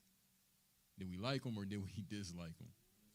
Right? Couldn't stand them, right? Any farmer, is where we got the scarecrow from, Wizard of Oz, right? Every farmer knows that if you don't do anything, you got to try to do the best you can, because they'll clean your field out. So Deuteronomy 16:13, perform the festival of Sukkot for 7 days, and after the ingathering from your threshing floor and from your wine press. And you shall rejoice in your festival, you and your son and your daughter, and your male servant and your female servant, and the Levite and the stranger and the fatherless and the widow who are within your gates. So again, these feast days, when you get this big harvest, this increase of this grain, this is supposed to be a time where everybody is free, blessed. Everybody is blessed, right? For 7 days you shall celebrate to Yahuwah your Elohim in the place which Yahuwah chooses, because Yahuwah your Elohim does bless you in all your increase and in all the work of your hands, and you shall be only rejoicing 3 times a year. So 3 times. 2 of those times are the times that I just mentioned, right? The barley harvest, the wheat harvest, and then you got your summer fruit or your fruits. Your fruit harvest, your grapes, things like that, right? So 3 times a year shall all the males appear before Yahuwah your Elohim in the place which he chooses, at the festival of unleavened bread, the festival of, or at the Feast of Weeks, and at the Feast of Tabernacles, or Sukkot. And none should appear before Yahuwah empty-handed, right? So you are required 3 times a year. The males were required to go before the Father, and they had to come with an offering, and that offering that he's looking for is an offering out of the increase of these crops, right? Primarily, we talk about these grain offerings, right? So again, imagine you got this raven. It's like, if y'all let these things have their way, we won't have anything not only for ourselves to eat, but we won't have nothing to offer to the Father. And if we ain't got nothing to offer to the Father, then he's going to be upset, and now our land is going to be cursed, right? So you see how this whole thing is a cycle. We didn't really rock with ravens like that, okay? Okay, so verse 17, it says, but each one with the gift in his hand according to the blessing of Yahuwah, your Elohim, which he is giving you. So there's a reason why I'm pointing all of that out, and we'll see it in a second. All right, so ravens were known as figures of mischief, and because of their crafty intelligence, they are symbols for being self-willed, rebellious, wily, and disobedient. So we see this with the story of Noah, right? So Genesis 8:7. And he brought forth a raven, which went forth to and fro until the waters were dried up from off the earth. So now you notice when he sent the dove out, the dove came right back. Said, there's nowhere out there for me to set my foot. I'm going back to my master. Sent it out again. Now, it's good enough out there for him to get it how he got to live it, right? Olive branch, he can sustain himself, but he made sure to bring that olive branch back to his master to let him know he knows why he was sent out, right? And then after that, now it understands, okay, I'm free to go, right? I've done my job. I'm free to go. But the raven, now mind you, it's saying that it's going to and fro. I want y'all to envision this. You on the ark, and you let this raven out. And then you just see it up and down the street, right? Like, it's just going back and forth in your face. It's just going back and forth. It never comes back. You calling it, hey, come back. And it just won't come back. It's just all up in the air going back and forth, right? Imagine this. This is a rebellious, in your face, don't care creature, okay? And to Zakane's point, that now they will trade and barter. They'll work for hire, okay? So I'm throwing that out there. Just keep that in mind. So while doves were looked at positively and symbolized the nature of the set-apart spirit of the Most High, ravens as unclean birds historically were likened to the nature of rebellious and unclean spirits. Okay? So you got 2 different spirits, 2 different natures that we're seeing here. Dove represents set-apart spirit. Then you got the raven that represents a rebellious spirit, right? So notice the raven's behavior when it was sent forth from the ark. The going to and fro in the earth can be paralleled to Hashatan in the book of Job, right? So Job 1:6. Now there was a day when the sons of Elohim came to present themselves before Yahuwah, and Shaitan came also among them. And Yahuwah said unto Satan, from whence come you? Then Satan answered Yahuwah and said, from going to and fro in the earth, and from walking up and down in it, right? So notice that this raven and Hashatan, they have similarities in their characteristics, right? Now, the dove is known for its gentleness, right? And this has a similarity to the set-apart spirit. Then you got this raven, rebellious, self-willed, doing its own thing. It was sent out with a task, but instead of performing the task, it just went out and went to and fro, did its own thing. Absolutely. Murder of crows. Yep. All praises.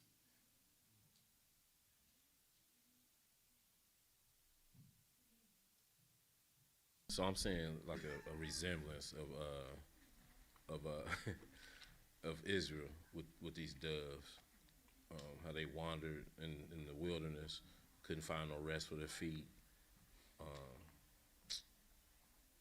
Some stayed obedient to the Father, but then you had those like the wheats and the tares, those other ones being disobedient and dying off in the wilderness and whatnot. So I'm seeing a resemblance from both birds and then Israel as a whole. All praises. So remember, he just said wheats and tares. Y'all remember a couple months ago we was talking about the two ways. And there's one way that leads unto life. There's one way that leads unto death. And these two ways, they are set before all mankind, and we choose between these two ways, right? So just keep that in mind. Two manners of people, two manners of spirit. Okay, all praises. You got sheep and goats. You got wheat, tares. It's two manners, right? And he said, let them grow together, right? So we see that he sent both out together, right? He sent both of these out and see what they do, right? So ravens were associated with desolation, ruins, and deserted places that had been understood as having undergone the judgment from Elohim, right? So Isaiah chapter 34, starting at verse 5, it says, now he's poured out judgment upon Edom, okay? We ain't got to the nation of Edom yet, but this is a prophecy about this, okay? It says, for my sword shall be bathed in heaven. Behold, it shall come down upon Edom and upon the people of my curse to judgment, right? So when the Father judges a land, is that a good thing or a bad thing that's about to happen to the land? It's a bad thing, right? So, yeah, depending on what side you're on, absolutely. So now, listen to this. Something about these ravens we're going to see that after the they're going to seek out this place, okay? Now, and y'all remember in the beginning when we showed the first slide, when we actually could see the slides, that not only were they known as opportunistic omnivores, but they were also known to be able to live in all these different types of regions, very versatile, deserts, mountainous regions, right? Most things can't live in those areas, but these can, okay? Be anywhere where there's death and destruction, right? If something is dying, they'll be able to eat. They don't need crops. They'll figure it out, right? So Isaiah 34:5, like I said, he says, for my sword shall be bathed in heaven. Behold, it shall come down upon Edom and upon the people of my curse to judgment. The sword of Yahuwah is filled with blood. It is made fat with fatness and with the blood of lambs and goats and with the fat of kidneys of rams. For Yahuwah has a sacrifice in Basra and a great slaughter in the land of Edom. That sounds like a lot of death, a lot of bodies. It says, and the unicorns, this is based off the KJV, so do what you will with that word unicorn. This ain't talking about a single-horned, mythical, yeah, all praises, all praises. Kind of like, we don't even say horn in Spanish, we say cuerno. It's pretty much corn, like horn in Spanish. I wanted to read a verse in 1 Kings 17 as far as the crows in the wilderness helping Elijah. All praises. And Elijah the Tishbite, 1 Kings 17, verse 1, and Elijah the Tishbite, who was in the inhabitants of Gilead, said unto Ahab, as the Most High Yah of Israel liveth, before whom I stand, there shall be no dew nor rain these years, but according to my word. And the word of the Most High came unto him, saying, get thee hence and turn thee eastward, and hide thyself by the brook Cherith that is before Jordan. And it shall be that thou shalt drink of the brook, and I have commanded the ravens to feed thee there. So he went and did according to the word of the Most High, for he went and dwelt by the brook Cherith, that is before Jordan.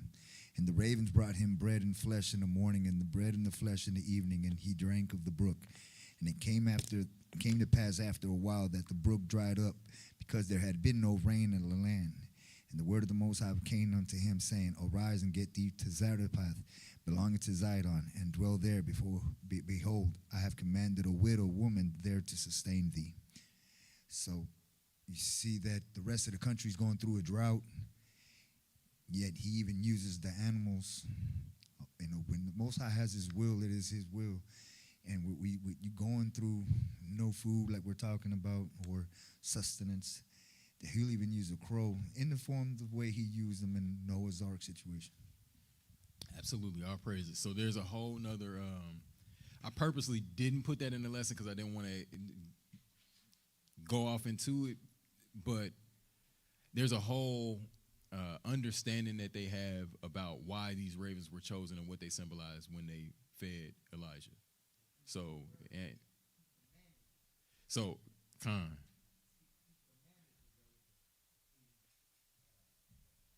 Elijah, all praises. So he commanded them. Some will say that it symbolizes how the unclean nations will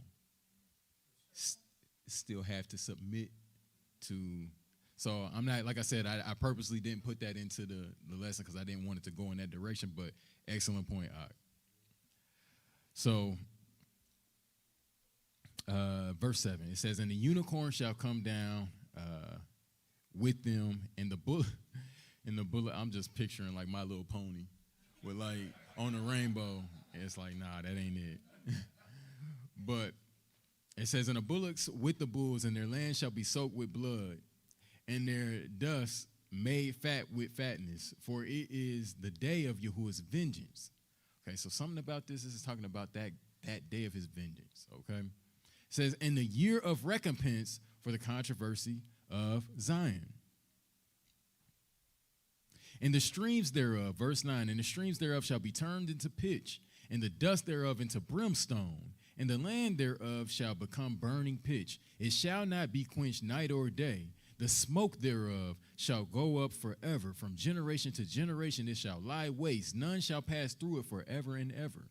So this land is so messed up that nobody can pass through it. And it's going to stay that way. But listen, it says, but the cormorant and the bittern shall possess it. Again, unclean birds.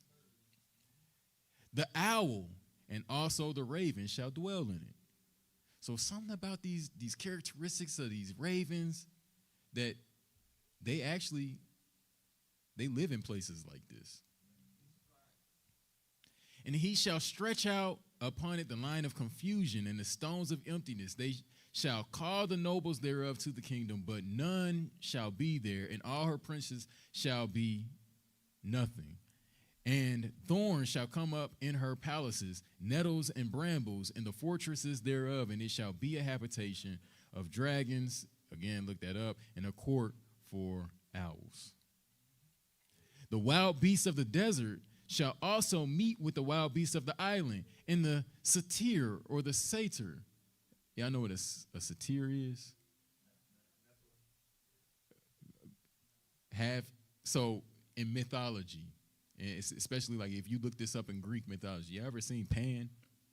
Or like on Lion Witch in a Wardrobe, the little half goat, half man, the Baphomet. This is a satyr. In some places, the KJV would translate these as goat demons.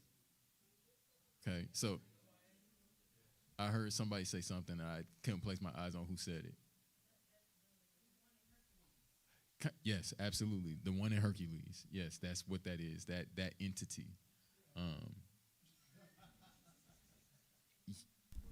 Yeah, so that's another study for another day, that entity in particular, but that's another study for another day. But yes, that's what I'm going to just leave that there. Do with it what you will.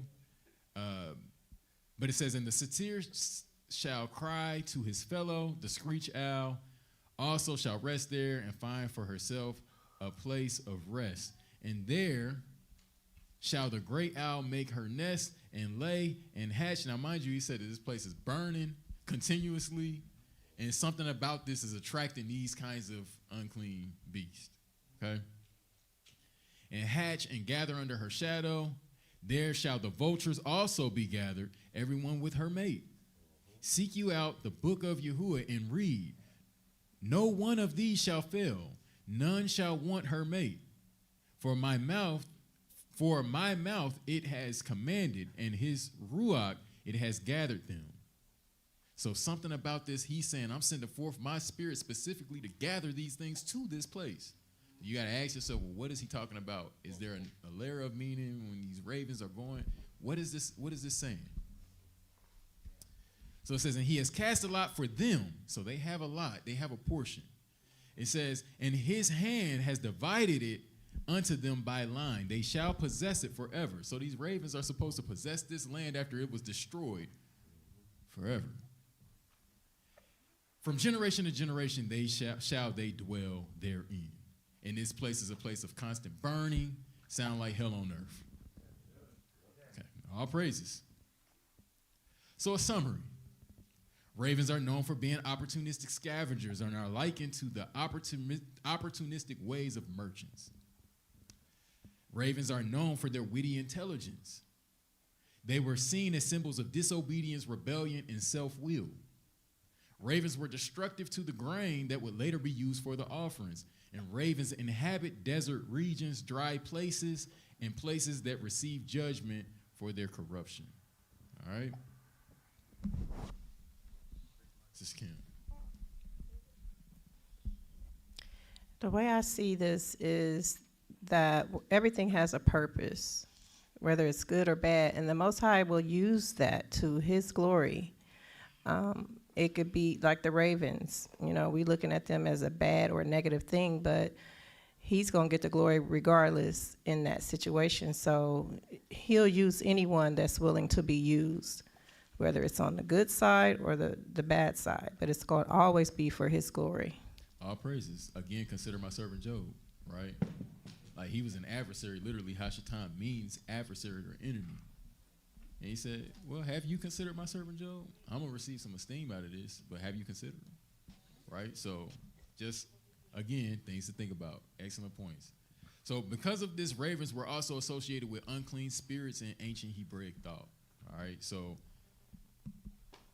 doves associated with the Ruach HaKodesh, the set-apart spirit, and ravens in ancient times and ancient Hebraic thought were likened to unclean spirits, right? So this is important because we will see in a moment that ancients looked to the story of Noah and the flood as an origin story for unclean spirits, right?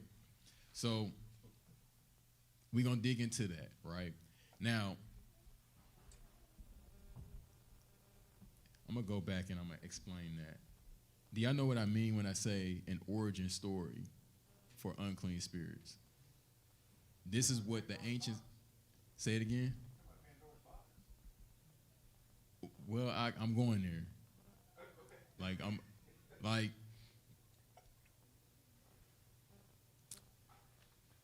In ancient times, they believed that unclean spirits, and I'm being very specific with what I'm saying. I'm saying unclean spirits, right? Demons, if you will. Not fallen angels, demons, if you will. The understanding in ancient times was that these had an origin from the flood story. Okay? We're going to see it, though. So Jubilees, the book of Jubilees. Now, I'm going here to Jubilees. Like I said, my goal with this was what was the first thing I said. We just laying out facts, right? I'm not talking about necessarily how we feel about it one way or the other, if we believe this story or not. I just want to show, my purpose of going here is I just want to show that historically there was an understanding that they had about ravens, okay? There's a certain way that our people looked at ravens, and it was connected with darkness, unclean spirits, so on and so forth, okay?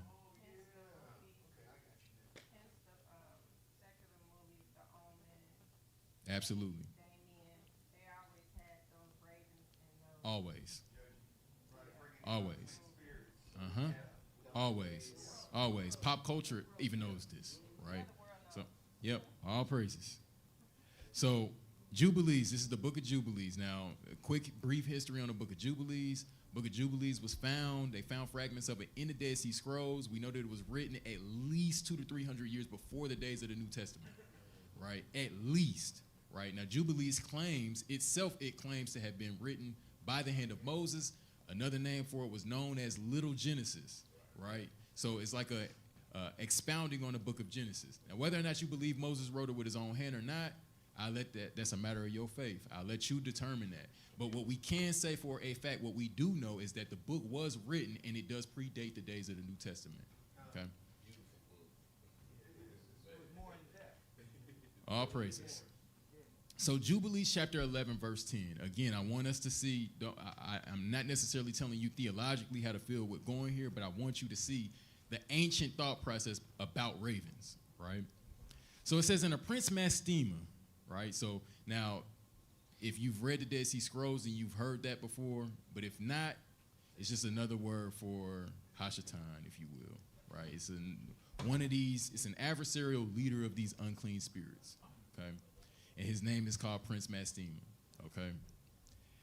Sent ravens. So this Hashatan-like figure sends forth some ravens, right, to do his bidding. He sends ravens and birds to devour the seed which was sown in the land in order to destroy the land and rob the children of men of their labors. Again, a scarecrow exists for a reason, right?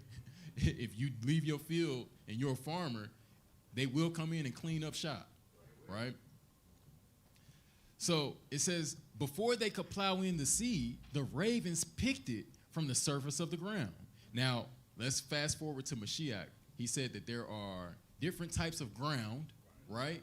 Now, these parables are symbolize symbols of the kingdom, right? And how the kingdom works. Now, what did he say in Matthew 13? He said, you got one seed that is sown by the wayside, right? Now, the wayside this is land that has been packed down, right? This is like the trail. It's been packed down, so you can't plant a seed in this. It's just by the wayside, right? And what happens when it's sown by the wayside? The birds come in and they pluck it up, right? Now, if this is a parable about the kingdom, and we know that the seed represented the word, right? The ground represented the heart of the individual. What do these birds represent? The enemy, okay? So we see that this parallel, like I said, across the culture, this is something how they looked at these birds, right? So it says, before they could plow in the seed, the ravens picked it from the surface of the ground. And for this reason, he called his name Terah, because the ravens and the birds reduced them to destitution and devoured their seed. And the years began to be barren, owing to the birds. So because of these birds, the land was barren. And they devoured all the fruit of the trees from the trees, and it was only with great effort that they could save a little of all the fruit of the earth in their days. And in the 39th Jubilee, in the second week of the first year, Terah took for himself a wife, and her name was Edna, the daughter of Abram, the daughter of his father's sister. And in the 7th year of this week, she bare him a son, and he called his name Abram. Now, this is talking about our forefather Abraham, by the name of the father of his mother, for he had died before his daughter had conceived a son. And the child began to understand the errors of the earth, that all went astray after the graven images and after uncleanness. And his father taught him writing, and he was 2 weeks of years old. And he separated himself from his father, that he might not worship idols with him. So we know for a fact from the scriptures in the book of Joshua, it says that Terah, Abram's father, was an idol worshiper. Okay, I believe that's in Joshua chapter 24, right? It's also in the book of Jasher, right? So this is a commonly known thing, that he was an idol worshiper, and that this is the reason why he was called from his father's house to say, leave your father's house. I'm making myself known to you, Abram. Now, we're going to get to Abram in the future, but we're doing some foreshadowing, right? So now, when Abram is 2 weeks of years, he's 14 years old, this is when he starts to kind of question things for himself, and he's like, something ain't right. It ain't supposed to be this hard. This ain't living. And then he's looking around and seeing, well, everybody is worshiping and sacrificing to these idols, but none of these idols are helping us with anything, right? So it says, and he began to pray to the creator of all things that he might save him from the errors of the children of men, and that his portion should not fall into error after uncleanness and vileness. And the seed time came for the sowing of seed upon the land, and they all went forth together to protect their seed against the ravens. And Abram went forth with those that went, and the child was a lad of 14 years. And a cloud of ravens came to devour the seed, and Abram ran to meet them before they settled on the ground, and cried to them before they settled on the ground to devour the seed, and said, descend not, return to the place whence you came. And they proceeded to turn back. And he caused the clouds of ravens to turn back that day 70 times.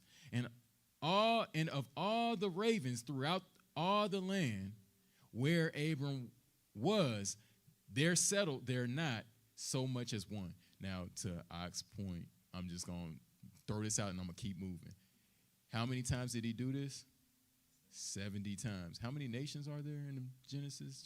It's 70 nations. Okay, all praises. So, mastema, okay? So, I got to touch on that, okay?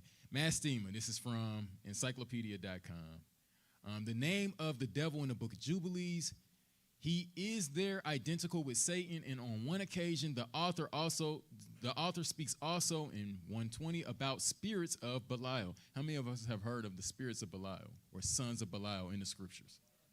Okay, all praises. So,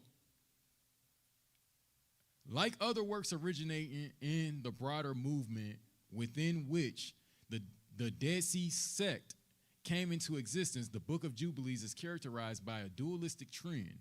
And in it, the devil Mastema plays a great role, being the opponent of the forces of righteousness. He is the chief of evil spirits. After the flood, a 10th part of his spirits received permission from Elohim to execute the power of his will on the sons of men, and the other 9 parts were imprisoned in the place of condemnation.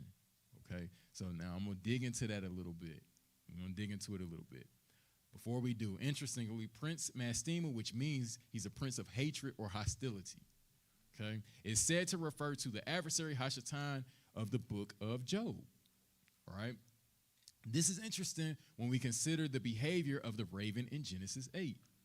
Raven was doing the exact same thing as Hashatan in the book of Job, right? And then here we see that this same entity, if you will, was sending forth ravens to destroy the land of the people, at least according to the book of Jubilees, right? So remember, the raven went to and fro on the earth just as the adversary did in Job.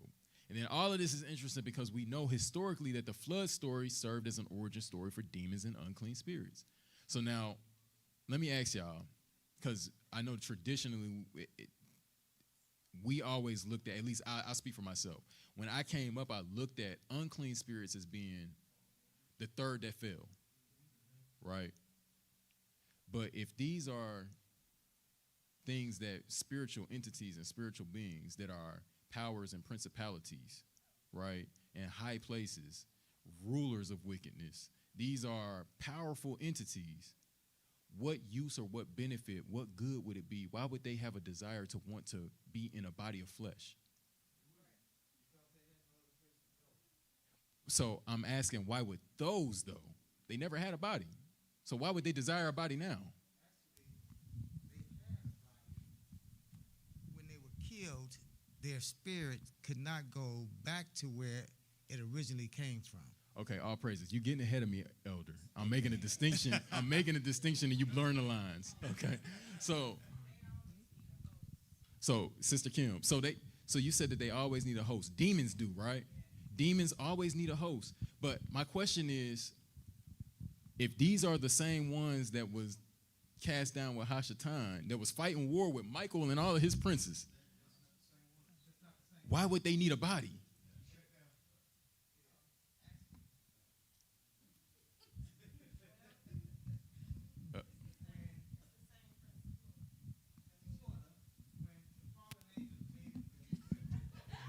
There we go. There we go. Hold on 1 second. When you say we shut down online, are you saying just the visual or the No. Okay. It's a physical thing. When the fallen angels mated with the women and they had Nephilims and things of that nature, when the Nephilim were killed, their spirit is locked. They had nowhere to go. So they're always trying to find a host to who they can get into. He definitely getting ahead. He definitely getting ahead. We're gonna explain it.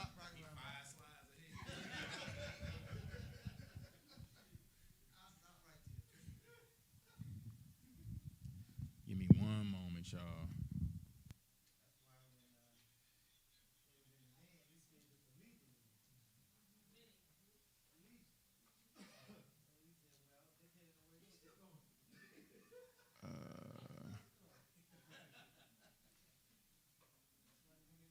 I'm scared to do this. Ah, my gosh. Reload the file.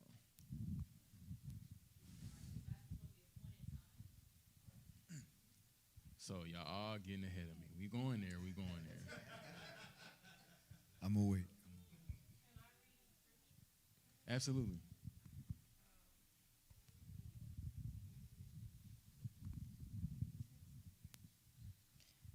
Matthew 12. Let's see. Actually, Sister Kim, hold off because we're going there. Yeah, actually, we're going there. Like we're All going right. to that chapter.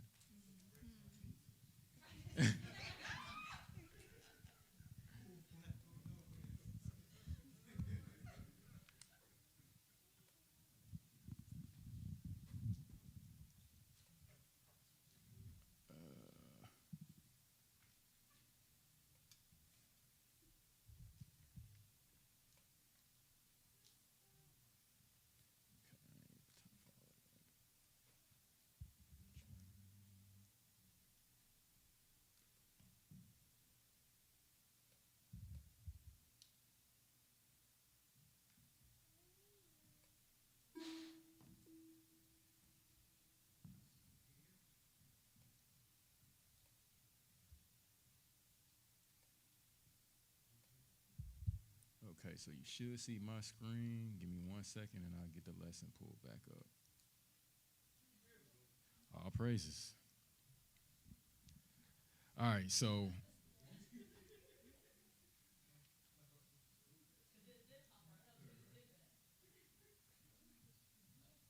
okay, so I'm going to read that last part one more time. All of this is interesting because we know historically that the flood story of Noah served as an origin story for demons and unclean spirits. All right, so what do we know about demons and unclean spirits based on the New Testament text, right? So demons seek for a body to possess and can cause physical illness, right? We all agree with that, right?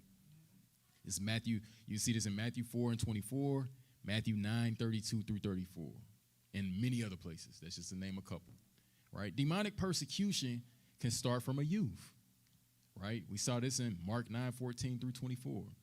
Right, the disciples were sent to a young boy that was throwing himself into the fire and all these things, and he asked, well, how long has he been doing this? Since he was a youth, a very young youth, right?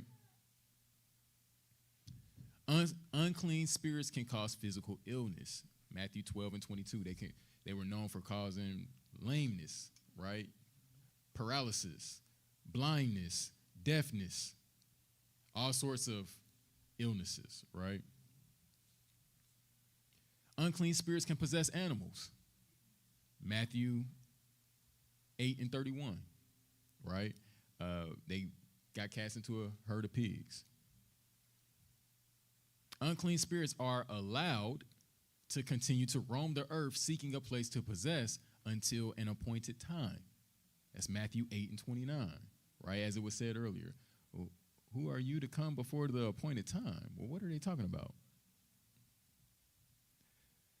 More than one unclean spirit can possess at a time, right? Matthew 5:9, Matthew 12:45. He said, we are many, right? All praises. Unclean spirits roam desert, dry places, right? Matthew 12:43, and also Tobit 8:3, right? So they roam and they seek out desert places. And if you notice, there were times like where Sis Kim was going to go in Matthew 12, where that's where those people who were possessed, they were seeking to go out there, right? Go out into the caves, into the wilderness, right? So something about that spirit is driving them to those places. Now, we saw that the ravens, that they enjoy these same places, right? Okay, all praises.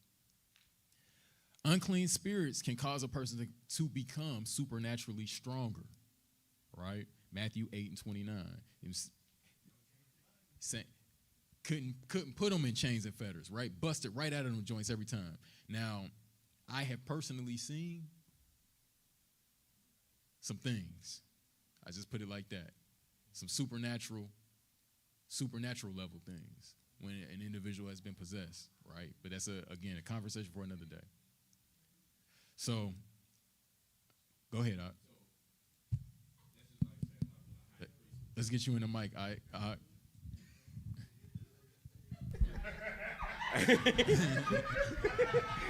You say Elder Wood's nephew?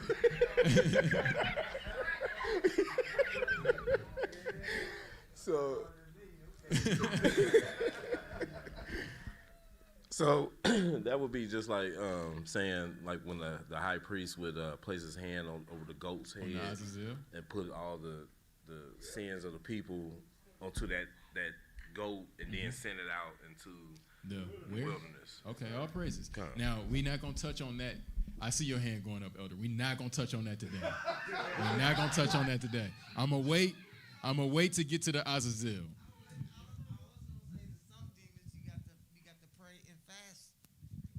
All praises. Excellent point. Some require prayer, fasting, and in other, we'll see that in a moment. I'm going to get ahead of myself. But there were some, I'm getting ahead of myself. I'm going to wait on that. But excellent point. Excellent point. And unclean spirits can provide information of future events. They can fortune tell. Right? So they tap into the spiritual realm and they know things are going to happen before they happen. So Acts chapter 16, verse 16 through 24 talks about the girl who was possessed with the devil, and she had people basically like pimping her out for her talents and her gifts, right, that she received through this unclean spirit. So, and then they ran them out, right? Like, man, you done messed the money up. This girl is free, and now you done messed the money up. So the book of Enoch states that unclean spirits originate from the Nephilim that were killed by the flood. So according to this point of view, the spirits of the Nephilim were sentenced to be unclean spirits until the appointed time of judgment because they were a hybrid creation between mankind and the Watchers. So they're still here.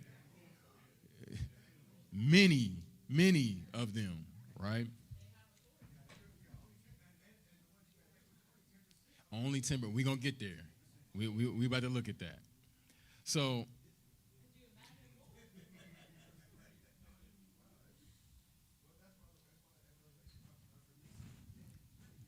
all praises. Sister Kim, can we get Sister Kim a mic? Told us, sis.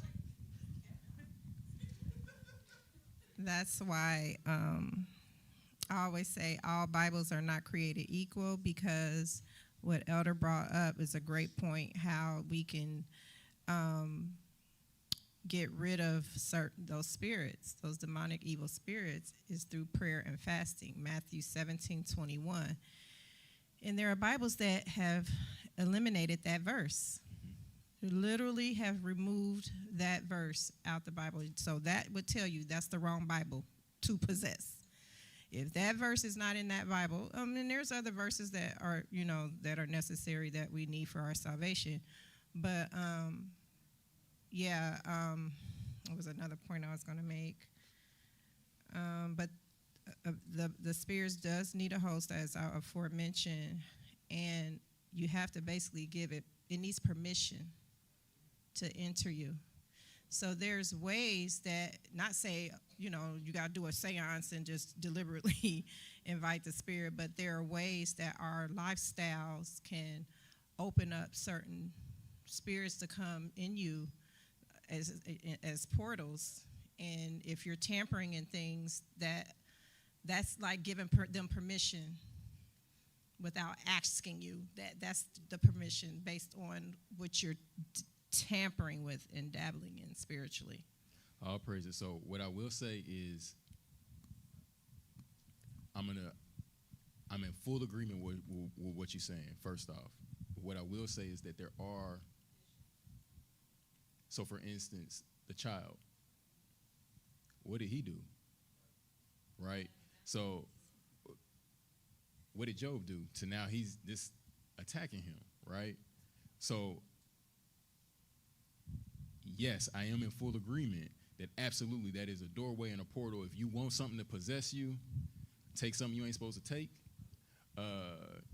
do something you ain't supposed to do. And it's many, you ain't got to listen to me, it's many people that have testimonies to say, I know folks personally that say, since when I did that, my life was not right ever since. And I could not get this off of me. Once I did that thing, and that thing that they did was something that crosses every line that the Father has ever set. So, absolutely. And that's not even to include like witchcraft, magic, blood rituals, and all sorts of other things. As far as the innocent children, I believe a lot of that comes from whatever the parents are dealing with. Sometimes what parents are operating in, it can fall on the child. It can fall on the children.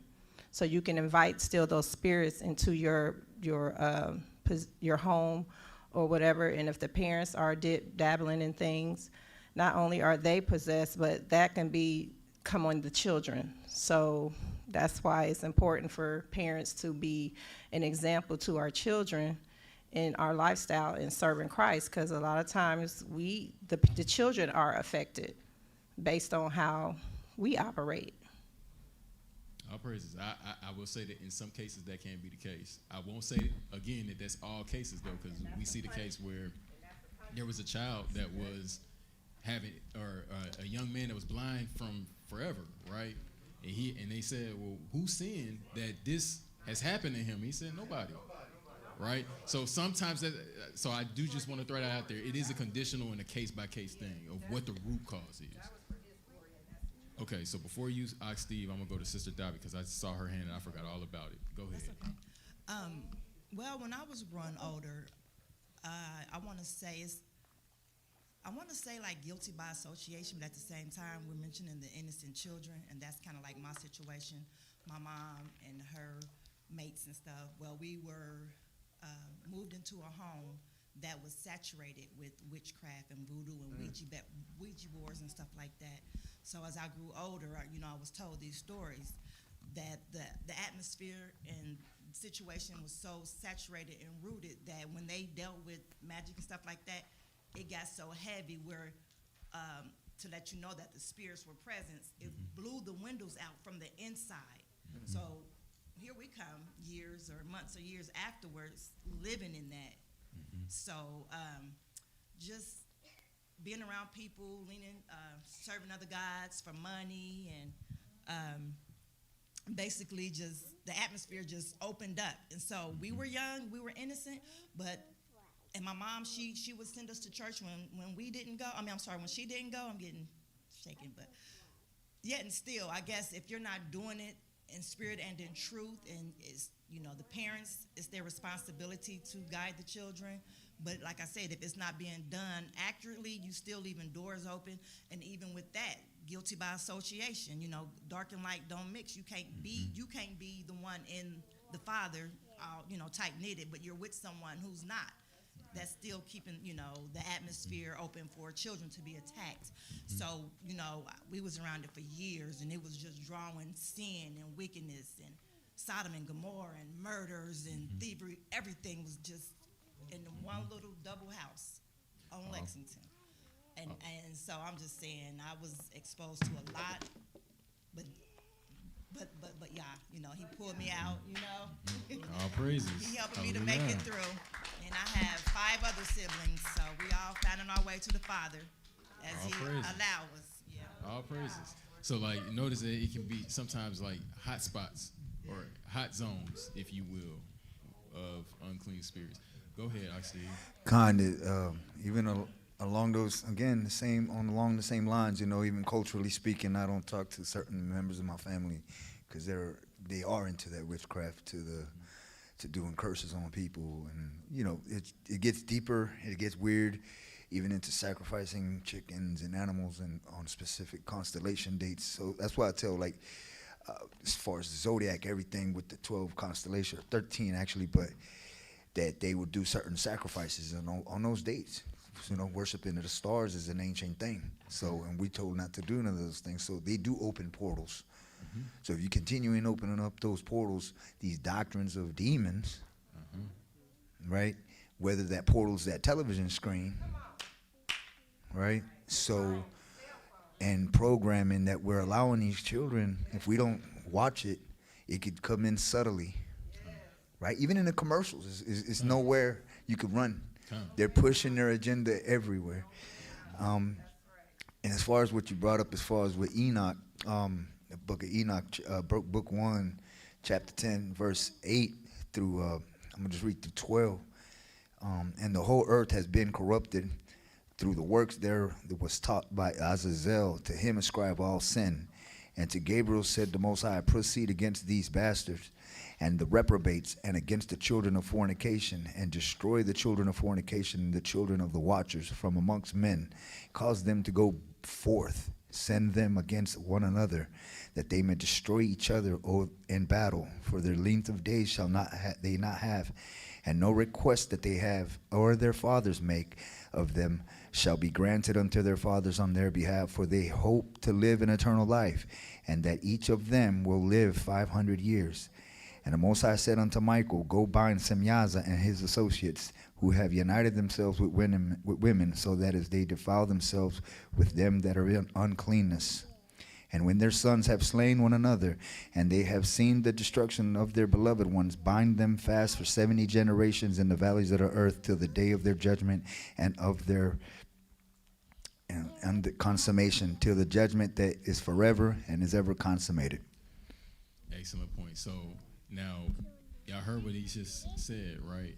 That so now when we look at what Peter was saying and what Jude was saying about these spirits that left their original estate to lay with the women, being bound in chains in the earth, now we know where that comes from, right? So go ahead, Elder. You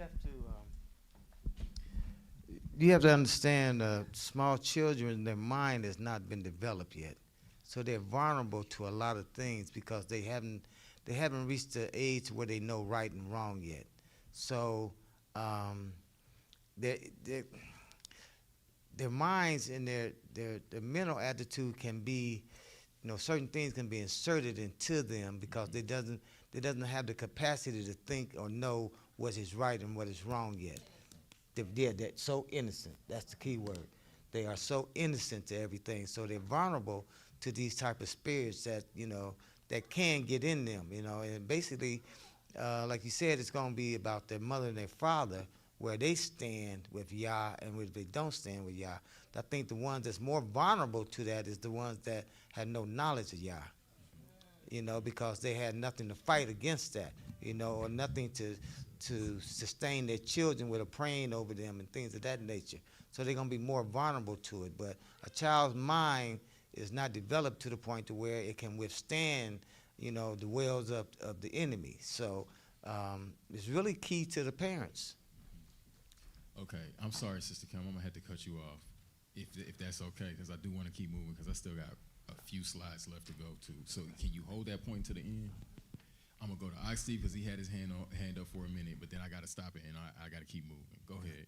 And to the elder was saying, we could create the right portal, the Torah, Tanakh, and then just a real quick example. I was on FaceTime with my brother, and my daughters, we're trying to say hi, and she sees a Christmas tree in the background, and she starts going off on them like, "Why you not doing Hanukkah? Why you doing Christmas? That's Satan." I was like, "Okay, baby, Uncle know better. We're gonna show, he being hard-headed." And he's like, "Yeah, I know." So even a child, if you lead it the right direction, they'll call it out. Mm-hmm. Absolutely. All praises.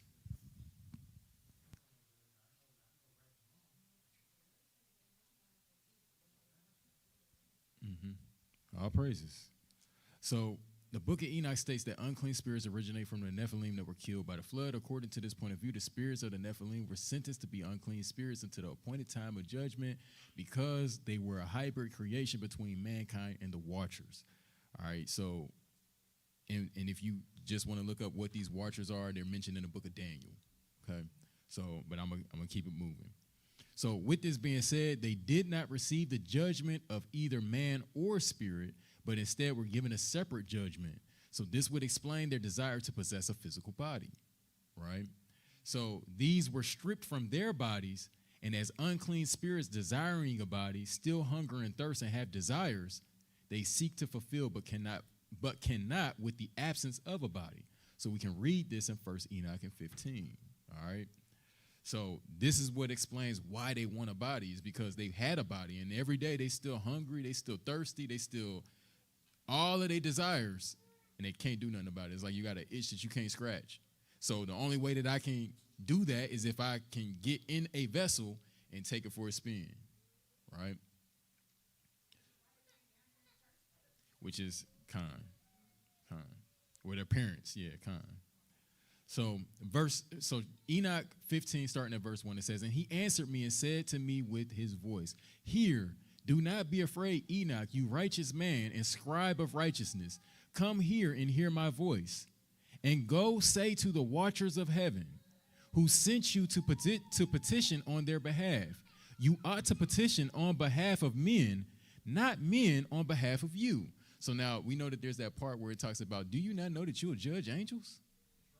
Okay, so set that to the side. What's happening here is you have these watchers, these ones that came down upon this mountain called Mount Hermon, that decided to intermix with mankind and with the sons of Elohim that took the daughters of men.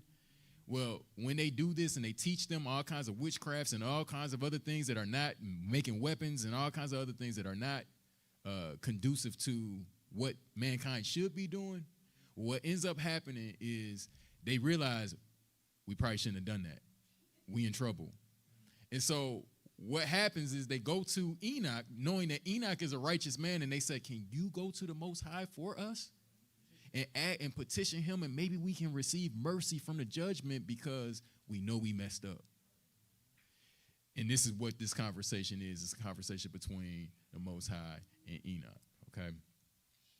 So he says, "Why have you left the high, holy, and eternal heaven and laid with women and become unclean with the daughters of men and taken wives for yourselves and done as the sons of earth and begotten giant sons?" Now, Mashiach says what? Angels, they neither marry nor are given in marriage. So this is something that they ought not be doing, right? So it says, "And you were spiritual, holy, living an eternal life. But you became unclean upon the women and begot children through the blood of flesh and lusted after the blood of men and produced flesh and blood as they do who die and are destroyed. And for this reason I give men wives so that they might sow seed in them and so that children might be born by them so that deeds might be done on the earth." Again, this is not nothing new. Malachi chapter 2 talks about that with the Levites, right? Is this not why I have given you the women and the children so that you can giving you women so that you could bring forth children of righteousness unto me, right? So Verse 6, it says, but you formerly were spiritual, living an eternal, immortal life for all generations of the world. For this reason, I did not arrange wives for you, because the dwelling of the spiritual ones is in the heaven. And now the giants who were born from body and flesh will be called evil spirits on the earth, and on the earth will be their dwelling. So those giants, the Nephilim, there was no judgment for them because they were neither man nor angel, but this mixture, right? And so because of that, he said, well, I'm not going to put them over there with the angels, and I'm not going to put them over there with the souls of men. Instead, we're going to do something different until the appointed time, right? So it says, and evil spirits came out from their flesh, because from above they were created. From the holy watchers was their origin and their first foundation. Evil spirits, they will be on earth, and spirits of the evil ones, they will be called. And the dwelling of the spirits of heaven is heaven, but the dwelling of the spirits of the earth, who were born on the earth, is earth. And the spirits of the giants do wrong, are corrupt, attack, fight, break on the earth, and cause sorrow. And they eat no food. Right? So a spirit can't eat food, but they still hungry. And they eat no food, do not thirst, and are not observed. You can't see them. And these spirits will rise against the sons of men and against the women, because they came out of them during the days of slaughter and destruction. Right? And the death of the giants, this is 16. And the death of the giants, wherever the spirits have gone out from their bodies, their flesh will be destroyed before the judgment. So their natural body died, right, in the flood. And there was a war that took place, like Steve brought out, where they killed themselves off. It says, thus they will be destroyed until the day of the great consummation is accomplished, upon the great age, upon the watchers and the impious ones. And now to the watchers who sent you to petition on their behalf, who were formerly in heaven, their parents, you were in heaven, but its secrets had not been revealed to you, and a worthless mystery you knew. Right? So he's saying, hey, to those who came here and taught mankind all of these things, y'all thought y'all knew something, but y'all don't know nothing compared to what I know. Right? Y'all taught them the worthless things. He says, this you made known to women in the hardness of your hearts. And through this mystery, the women and the men cause evil to increase on the earth. So because of what they learned from the hands of these unclean spirits, same as it is today, in high places and all of these things that are going on, people are gaining information from that realm. And it's teaching us how to kill ourselves all the more, right? Wickedness is increased. He says, say to them, therefore, you will not have peace. All right, so we good so far there, right? All right, so the book of Jubilees, that was the Enochic view of unclean spirits, right? Jubilees, the Jubilean view of unclean spirits. So the book of Jubilees seems to agree with the book of Enoch on unclean spirits and their origin story, right? So this is what it says in the book of Jubilees. It says, and in the third week of this Jubilee, the unclean demons began to lead astray the children of the sons of Noah and to make to err and destroy them, right? And the sons of Noah came to Noah their father, and they told him concerning the demons which were leading astray and blinding and slaying his sons' sons. So what's happening is, as the Jubilees is portraying it, is after the flood, and these spirits are now in the earth, Noah is repopulating, his children are repopulating the earth, and they catching it.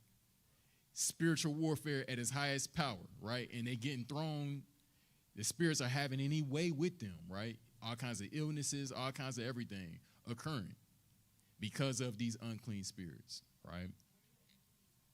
This is Jubilees, say it again, Jubilees 10.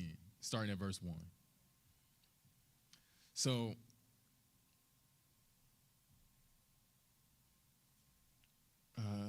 what verse did verse 2. And the sons of Noah came to their father, and they told him concerning the demons which were leading astray and blinding and slaying his son's sons. And he prayed before Yahuwah his Elohim and said, Elohim of the spirits of all flesh, who has shown mercy unto me, and have saved me and my sons from the waters of the flood, and have not caused me to perish as thou did the sons of perdition.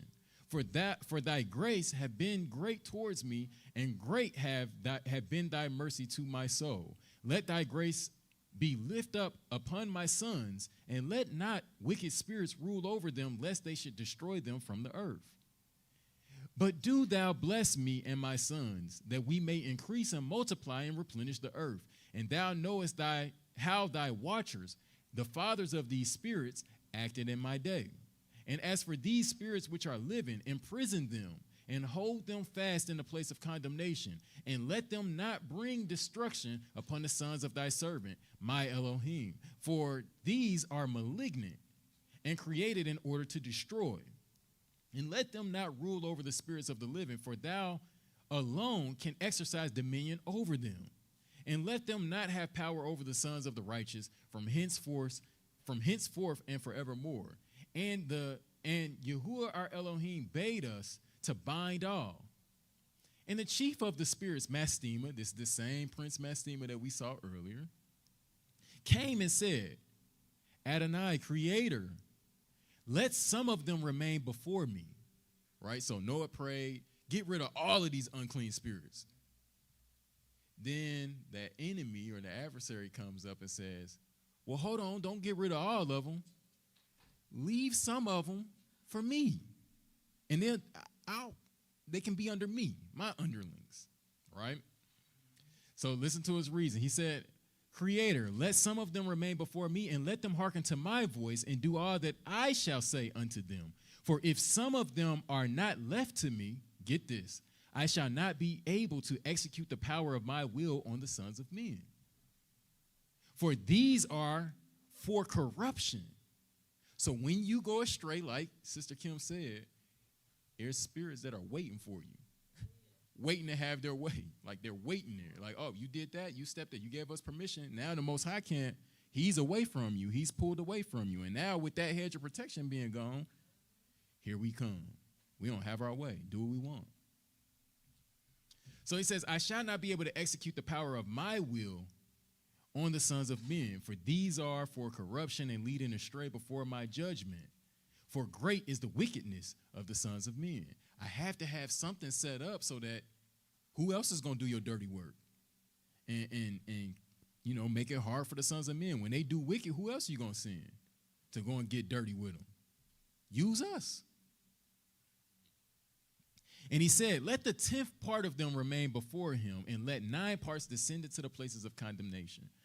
So 9/10, 90% of them bound up, but then 10%. We only dealing with all of the ruach, the spiritual oppression that we see in the earth. That's only 10% of what it could be, according to the book of Jubilees.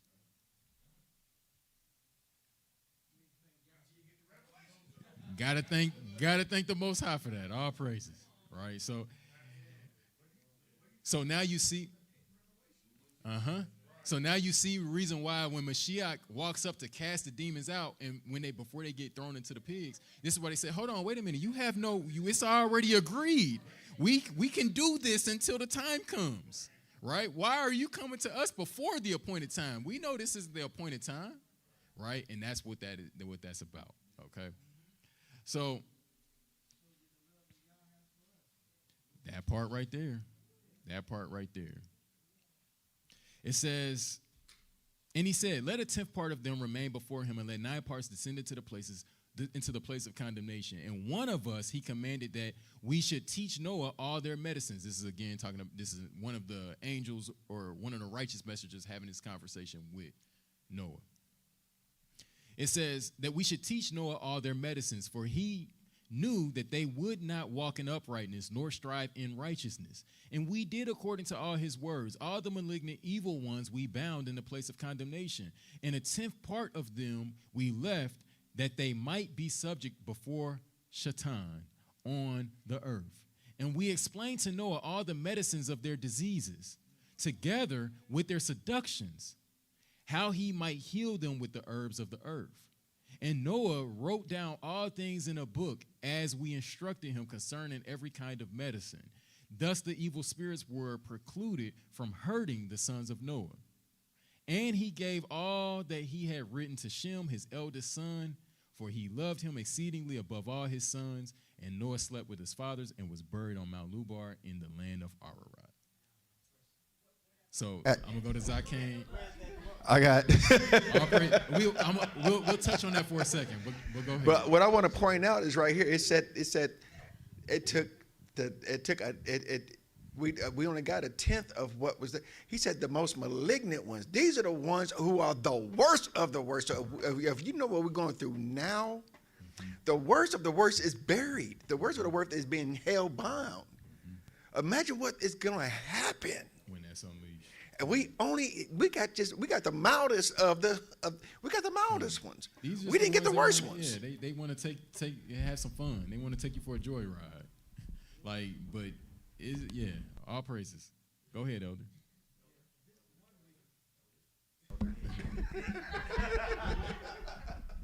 This is one of the reasons why Hasatan hates us so much, because we can go to the Father. We were the last ones that he created. They were created before we were. But yet they're going to have to do, and we're going to be judging them, and they're going to be taking orders from us because we are the children of the Most High. So this is one of the reasons Hasatan hates us. He just hates us because you got to answer not only to him, but you got to answer us too. All praises. So, unclean spirits in the New Testament. Right, so Matthew chapter 8, verse 28, it says, and when he came to the other side, to the country of the Gergeshites, 2 demon-possessed ones met him coming out of the tombs. So again, where do these spirits like to be? Around death, okay. Very fierce, so that no one was able to pass that way. And see, they cried out, saying, what have we to do with you, Yahusha, son of Elohim? We ain't messing with you. We doing what we allowed to do. Have you come here to torture us before the appointed time? And at a distance from them, there was a herd of many pigs feeding. And the demons begged him, saying, if you cast us out, send us into the herd of pigs. So is this just because Mashiach is a nice guy, or is it because he's being obedient to what was already said? Right? Like, it's not because he just like demons and that he just want to be a nice guy to demons. Like, I'm going to make it easy on you. Like, no, he has a head, and he has to abide by what the word is, right? So it says, and he said to them, go. And they, coming out, went into the herd of pigs, and see, the entire herd of pigs rushed down the steep place into the sea and died in the water. And the herdsmen fled and went away into the city and reported all this and about those possessed by demons. Now notice an unclean spirit, unclean animal, right? Okay. And see, all the city came to meet Yahusha, and when they saw him, they begged him to leave their borders. All right. So let me see. Okay, so what can we glean from this? Before we do that, Sister Kim, Matthew chapter 12. I took it out for the sake of time. Okay, so we good there. All praises. If you still want to read it. Okay, all praises. The unclean thing didn't want the unclean thing. Now notice how these spirits are. Like, a human vessel is a human vessel. Like they wrestle and struggle sometimes in human vessels. Imagine an unruly pig. Like, so.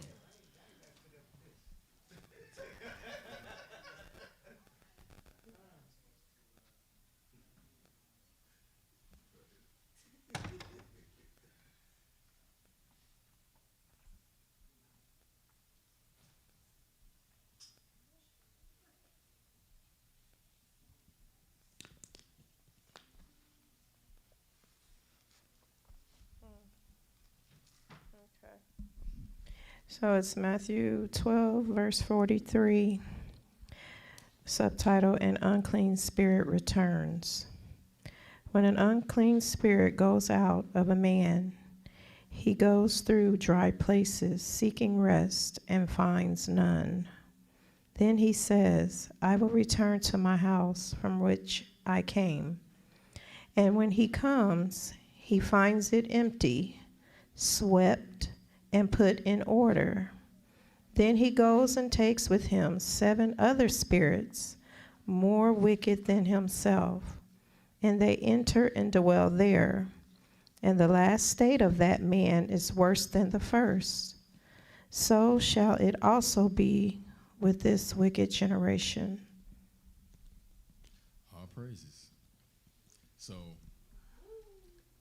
you got something, Kim?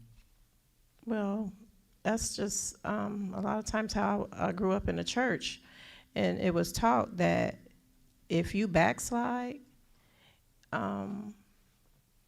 you open yourself up to those 7 extra spirits, demons, to come when he comes back. It's not just you're gonna be worse off than you were before you backslid. So it's just best to make your mind up. You know, if you're gonna be a sinner, be a sinner. No straddling the fence. No playing with the Most High, because you know them demons waiting. And I was going to say to the other part earlier, when Elder was speaking, and I was when I was talking about actually the verse Matthew 17:21. When I also was growing up in the church, the Christian church, and I too, as you can attest, of seeing supernatural, demonic spiritual things in the church, and the saints had a Tyrian service, and there was one particular individual that had a demon on them. So they focused on that and shifted the service to, you know, casting this spirit or whatever it was, unclean spirit, on this person out. But it's about the innocent. I grew up that you don't allow children to be in the room when that kind of situation is happening. You know, you casting out demons, you don't let your children stay in the room. And that's to this day. You know, if you at church and there's a service going on and they're doing something like that, casting out spirits, you take your babies out. Because them spirits will jump in your child because of their innocence. And that's how the enemy works, you know, even just with adults. He's always looking to, because he's a bully, he always looking to mess with the vulnerable, the weak, and the ignorant. The innocent, the vulnerable, the ignorant, the weak. You know, he's always trying to mess with those type of people, so, because he's a bully. Okay, before you, Sister Dobby, let me get Elder because I saw his hand. Yeah, you had your hand up, right, Elder?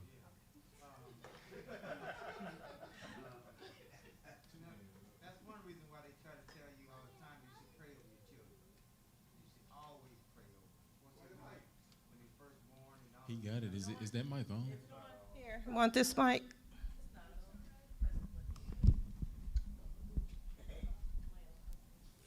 Give me a mic that wasn't working.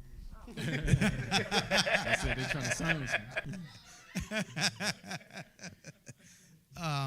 That's one reason why they said you should always pray over your children, you know, especially when they first born, in order, because you are their protectors until they're old enough to understand and do things on their own. And another thing, I've been into a couple of discussions with some people about Mary Magdalene. You know, a lot of people just say that Mary Magdalene was a whore. She was not a whore. She had 7 demons in her. You know, this is one of the reasons why she followed Yeshua around, because just imagine that all these years you got these demons in you, and all of a sudden here comes a man and prays over you and touches you and exhausts all these demons out of you. Mm-hmm. I'm going to follow you too. All praises. And I just wanted to mention something like that along the same lines, that Yes, yeah, right. I mean, it's not like all the children are just exposed because, like, if it's the mother and the father who's living righteous before the father, then the children are aligned as well to be protected. So it's not just a free-for-all when the parents are being obedient. The That's Most what High matters. definitely, just like in the book of Job, has a hedge of protection, if you will, right? Like he has a hedge of protection. It was only once that hedge was removed that then the adversary was having his way. And then I also want to point out that there is a difference between spiritual influence and spiritual possession, right? There is a difference between the two. Possession is extreme. This thing has you. It has control over you. And like I done seen, there's a video out there on YouTube right now where there's a dude that is like walking through Walmart and he like eating raw eggs, pouring milk all on his head, like stripping out of his clothes. He doing typical demonic possession stuff, and he's crying out to the Father. Like he crying out while he's doing all of this. But again, these things have appetites and all these, and it was taking him for a joyride. And it was like anything that he saw, it was just trying to like cram everything he laid his eyes on. It was trying to eat it, busting stuff out of the package. Raw eggs, like he just grabbed the pack of eggs and just started eating them. The woman asked him, said, "Sir, can you stop?" And he said, "No, I can't." "Oh, help me, Jesus, help me, help me." He was in there crying out from the inside, but it was taking him for a spin, and he ain't had no control over it. So, yeah. Yeah, and it's kind of like 3 points. It's like those portals, whether through addiction or something, alcohol or whatever. Some people don't know moderation, so just need to stay clear from it. You know what I mean? The second part is like some of these things, like we can't see it, but if you see some of these parasites in these foods, if you don't open up that can of worms. And you zoom in on these parasites, they look like monsters, man. They look like monsters. The worms that can get into your brain, undercooked meat, and why you don't eat meat, like if it's been killed by another animal. So yeah. What I'll say to that about, let me be mindful of what I say and how I say it.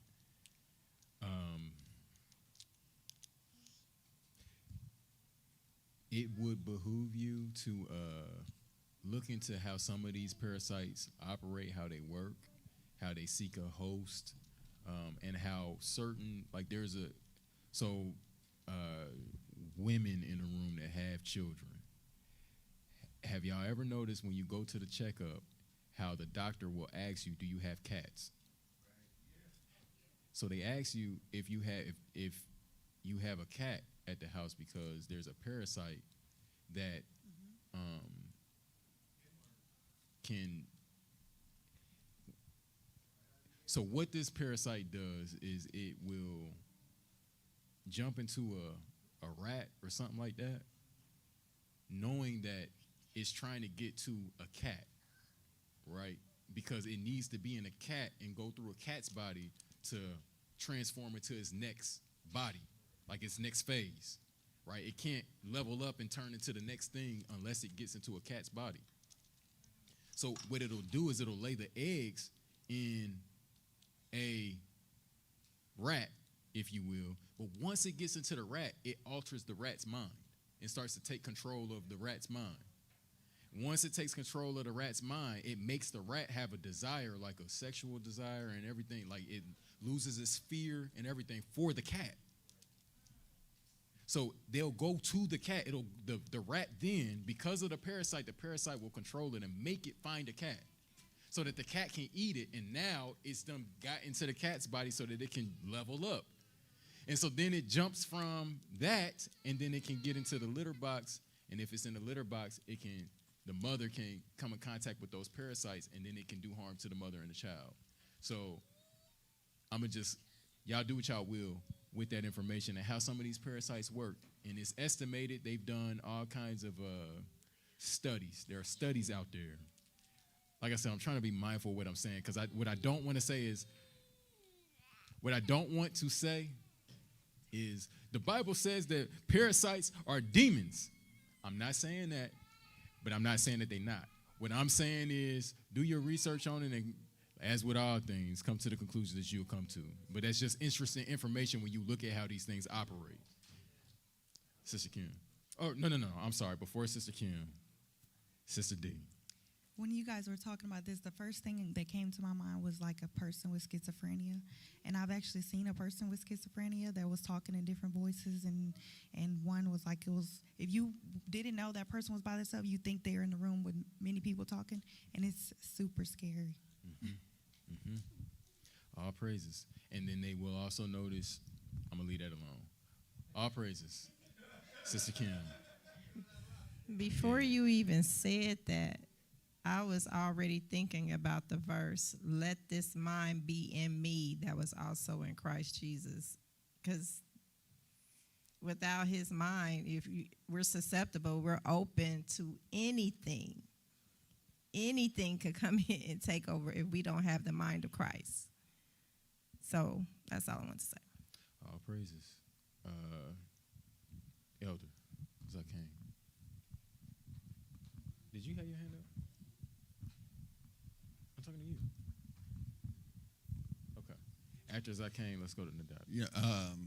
I'm just want to slam back off of y'all just for a second. See, that's also why the word tells us not to eat the blood. It says, for the blood is what? Life. It's the source of life. And it literally means there's life forms inside that blood. That's why you cannot eat that stuff. That's why everything has to be completely drained. Everything has to be completely cooked off, because inside that blood is where you find these things living. See, the Most High, he set us up ahead of time to tell us how to avoid these situations, how not to put ourselves in situations to where we leave ourselves acceptable for infestations to be, with everything he shows us even how to completely, how to stay away from being possessed by the evil ones. This is all part of, none of this, everything lines up and it all works together in succession. None of this is something that we think that we know. He knew, and he told us ahead of time, stop this before. And when you allow yourself to be opened up to these things, then you're going to get them. I know a Hebrew brother right now. He eats his meat raw. When I say raw, put it on one side, put it on the other side, and then he's dogging it. And I'm like, the word says, don't eat the blood. Man, this is the best way it tastes. Okay, so you got that crazy mind. You know, we know why you nutty now. And I'm going to digress.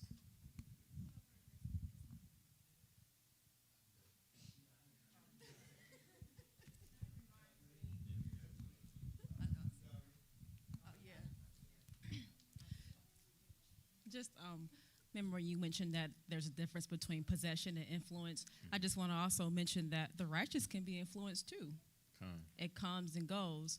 So when you're operating in a way that is not of Yahuwah, that's everyday life, then you must ask, okay, what's going on here? Like, they're everywhere. So though we have that hedge of protection, and though possession may not occur in that way, you still can be influenced. So you do have to make sure that you are guarding your mind. Okay, where is this hatred coming from? This anger, this frustration, whatever it may be, whatever is not of the fruit of the Ruach, set apart Ruach.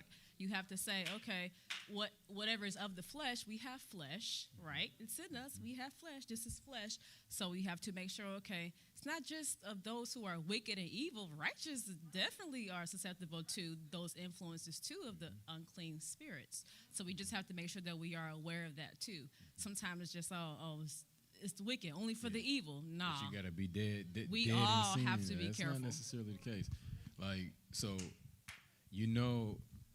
to the point that Sister Kim was bringing out earlier, like, there are things that can be done. So, like, I'll put it this way.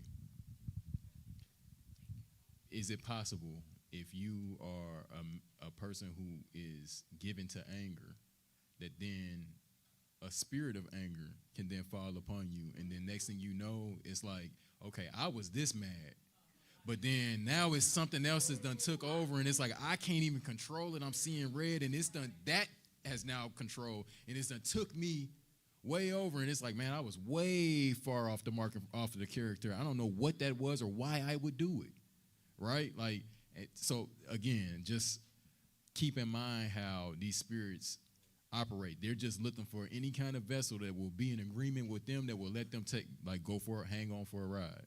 So like if you, yeah, so you'll see that there are instances where there are individuals that will be, their being is now possessed, because like I said, influence and possession is two different things. Like Mashiach was influenced when he was hungry. It was that opportune time, and then spirit, a ruach, if you will, came to test him, to tempt him, right? So this is where the quote-unquote temptations come from, but then you can do things in the midst of that would then turn, and now they got a hold. They have a home now. So, yeah, kind of. Hence why he said, be angry and sin not. I mean, because if you're constantly operating in that spirit, it's just going to intensify and get worse and worse, because it's going to cause you to be destroyed. And that's the ultimate goal of the enemy, is to destroy you, not just physically, but spiritually. But I was just thinking about the eating raw and the blood and everything. It just made me think about this Caucasian young lady. I saw a video of her. She showed her whole process going to the grocery store, shopping just to go, and she picked out her steak. And when she got in the car, she showed herself taking the plastic off the steak and just start eating it straight out the container. Y'all know how I am about cleaning meat, but yes, sis, we do know. That's the first thing. That's the first thing I thought about. I'm like, dang, yeah, so that's the first thing I thought about. I'm like, dang, this not even clean, but just the fact that just all them parasites, like you were saying, just tearing it up like it was a whole cooked steak. Mm-hmm. Just looking around, looking out the window, it looked like she was possessed. To do something like that, you have to be. A belly of worms, and then, you start looking at, like I said, some of these parasites, and you see how they will affect your mood, all kinds of things. Like they can, yeah. One thing I just like to share with everybody, that as you go through this walk with Yah, everybody's going to be tested through some type of adversity. Adversity is the only way that you can really judge who really loves you and who really doesn't love you. Adversity, things that you have to go through that you go through, just like Job. Challenges, just like Job. When Satan said, if you didn't have that hedge around him, he would curse you. He said, okay, you can do.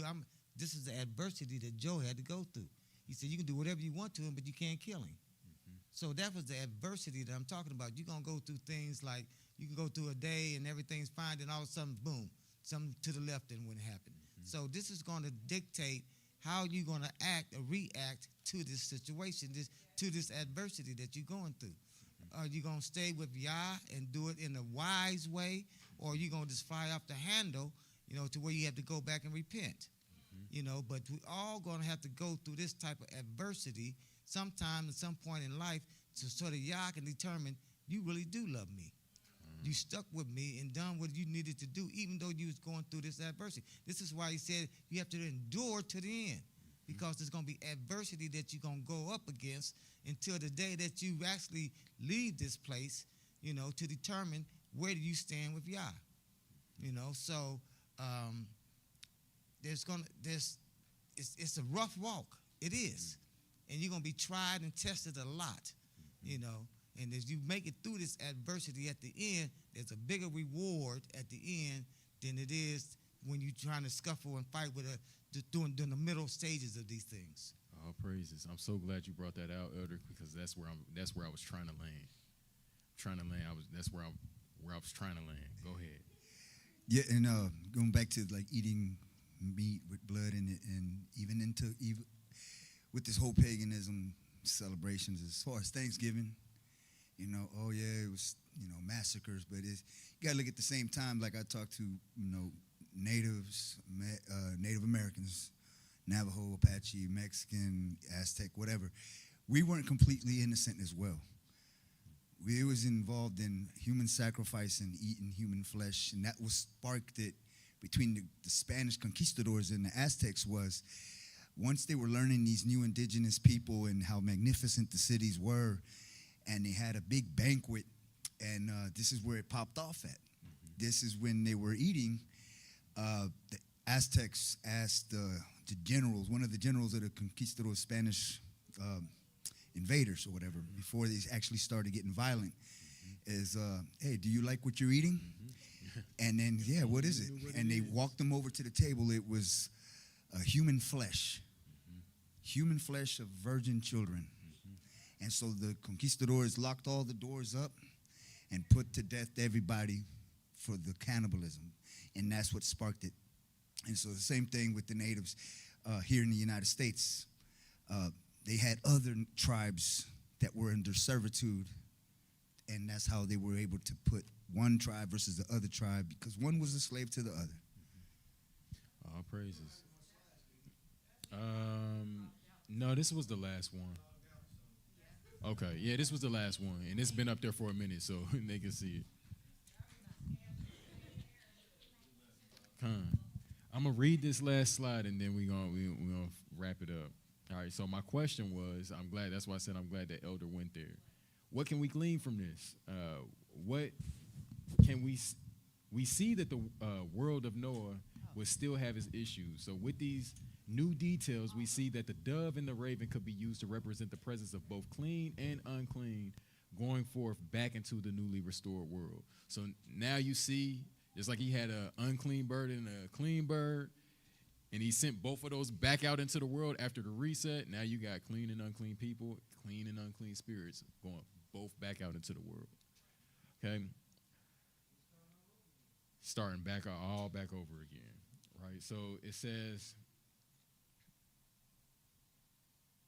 we can also glean if one is to agree with the Enochic point of view, which seems to have influence on the New Testament worldview, that unclean spirits originated in the earth from this event.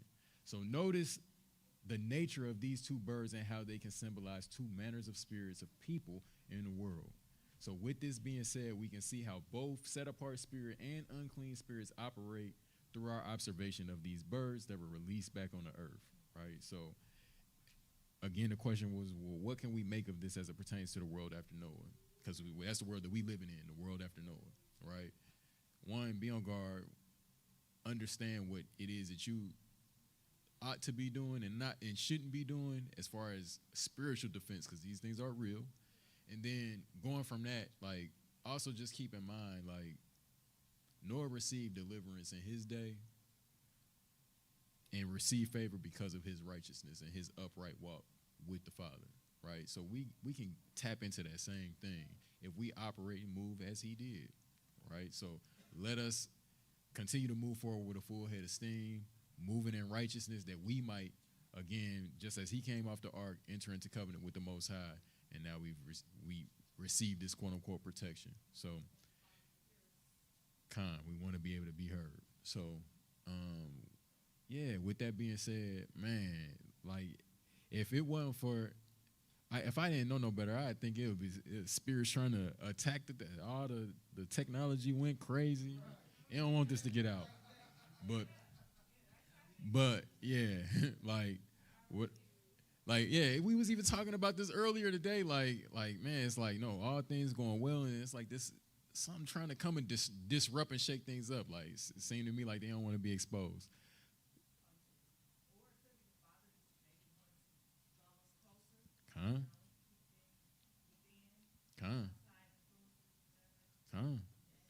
Absolutely. Like it's oftentimes just like it was with Job, a double-sided coin.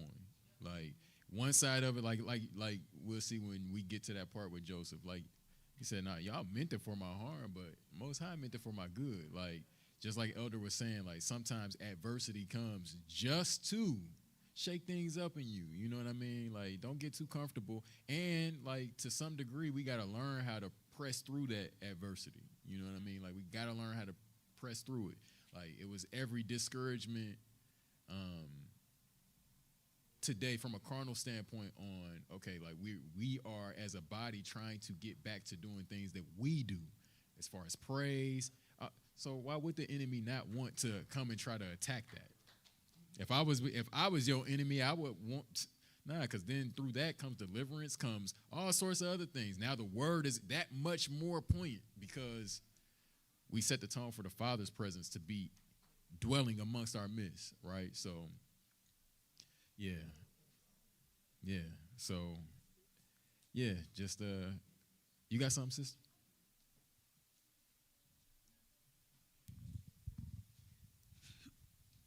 When you teach, you show us a lot of parallels in the word.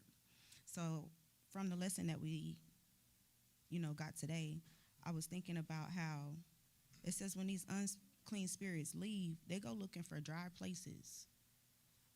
That's because they know that our Messiah is that living water. Absolutely. So if you keep yourself full of that living water, they're not going to be interested in you because you're not dry, you're not empty.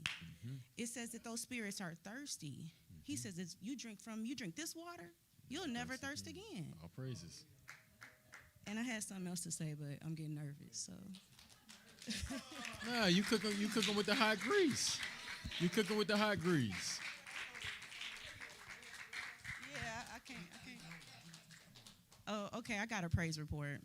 All praises. Okay, so earlier this week, I got a call from my son's school, and they've been going to school late because I'm not worried about the public education system for real. So they got there at 10:30, and they called me at 11:45, and I'm like, why are they calling me? But they call every day if they're late or they're absent, so I thought it was the late call, like, oh, so-and-so's not at school today.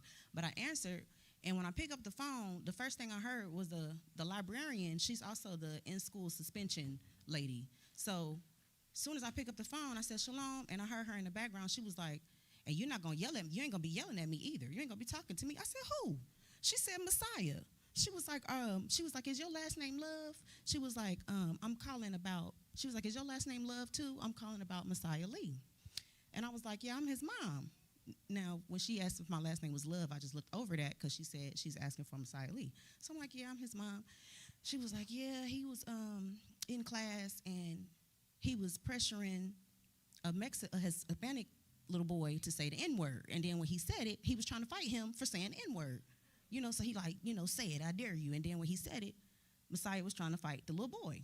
So they get sent to the library, and she was trying to separate the little boys, and she said that she told Messiah to go sit down over here.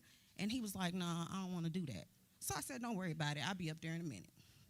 I said, tell him I'm on my way. Matter of fact, don't tell him. I'm right around the corner. So I get there, I'm praying, I'm ready for war. I'm like, Abba, help me discipline him, righteously,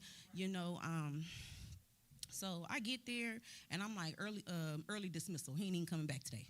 So he get up there, he come up there, and he's all, happy, and he was like, why you here early?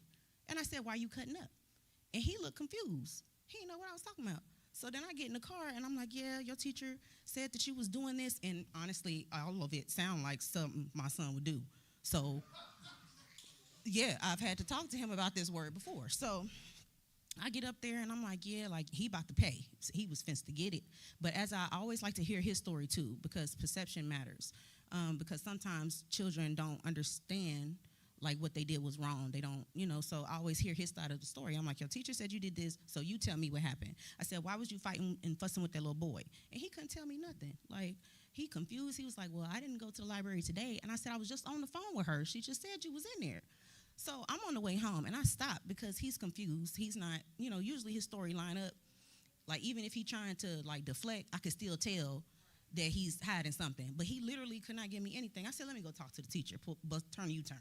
I said, I need Ms. Williamson up here. So she get up here, she walked through the door, and she see me and Messiah standing right there. She was like, that's your son? I said, yeah. She was like, no, I wasn't calling about this Messiah. I was calling about that Messiah. She was like, she was like, your son is great. She was like, I don't have no problems out of him. He is perfect. He is amazing. She was like, you need to give him a reward. He is doing amazing. He is great. Praises. He's one of the best students I have. And I was just like, oh, wow. That's I said, right. Look at the mercy. Praises. Yes. So the other Messiah was standing behind her. I said, what's your name? He said, Messiah Love. I said, oh, so you're the one I came up here for.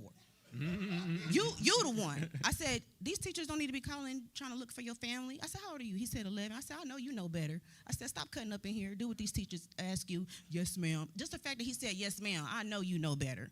So, and then Messiah was happy to go back to, I was like, do you want to be there? Like, why are you cutting up? Why are you acting up? And he was like clueless. I was like, you want to go back to school? He was like, yes, ma'am. I said, okay, go on back to class. Have a good day. So that made me really happy because y'all know sometimes I be struggling with them. So all praises. All praises.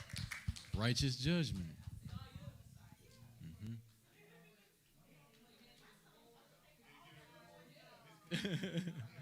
All praises. Diligent inquisition.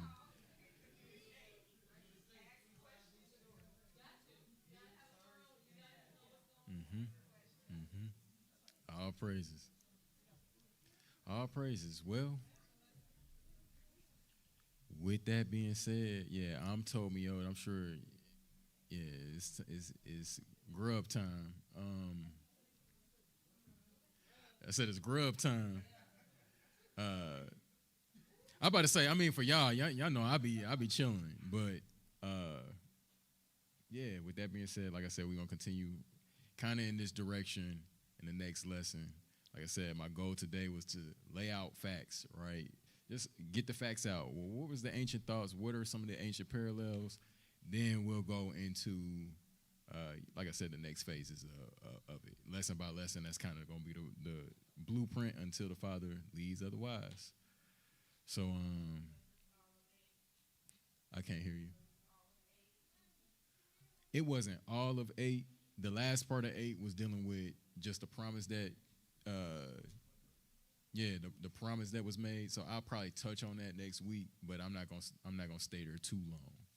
So, yeah, y'all told me, all right, all praises. Also, another point, I'm gonna say this. So earlier, I read Acts chapter 3, right? And it was on my heart all week to put that in the chat, and I never got around to it. Acts chapter 3. Like, the Father has put all that we need in this house, okay, for us to be what we need to be for him, to bring his name praise.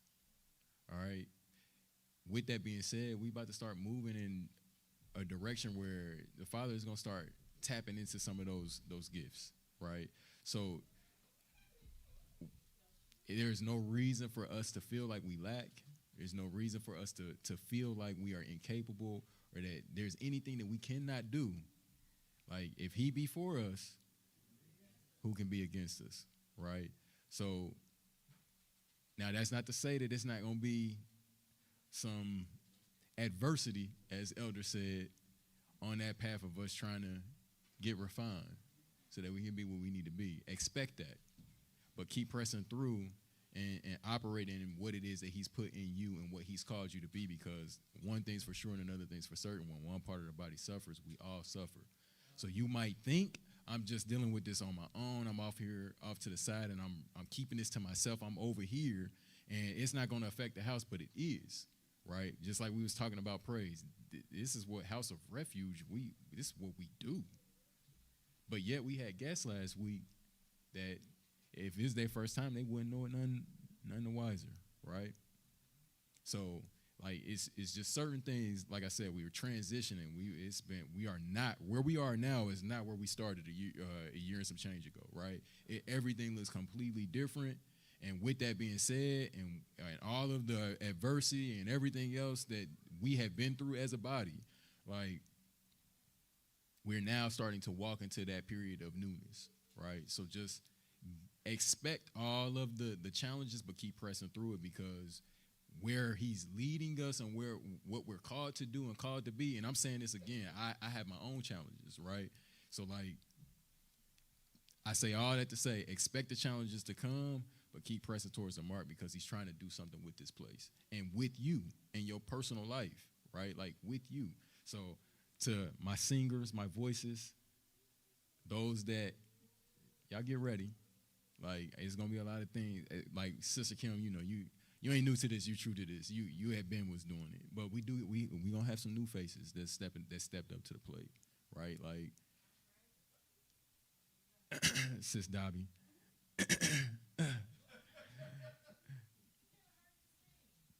I don't need to. Listen. Yeah, listen. It's sometimes. Now listen. It's sometimes when they say what they say. When something ain't on you, it's in you. Like what's understanding got to be explained. You know, when you know what you know, you know what you know. So, and listen, you ain't got nothing to worry about. The key to it, which is something that we don't get taught to do, is what we'll often do is we'll compare ourselves to someone else, right? Wrong thing to do. What they say, comparison is the thief of joy. That's the last thing to do. Like, don't worry about what someone else can do and what their gift is and how they do what they're called to do. That's not has no concern to do with you, right? Do what you're called to do and be the best you that you can be, and I can guarantee you that is more than enough. It's more than enough. Like, he's not calling you to do anything that you cannot do. Like, so if he's giving you the call, answer that call.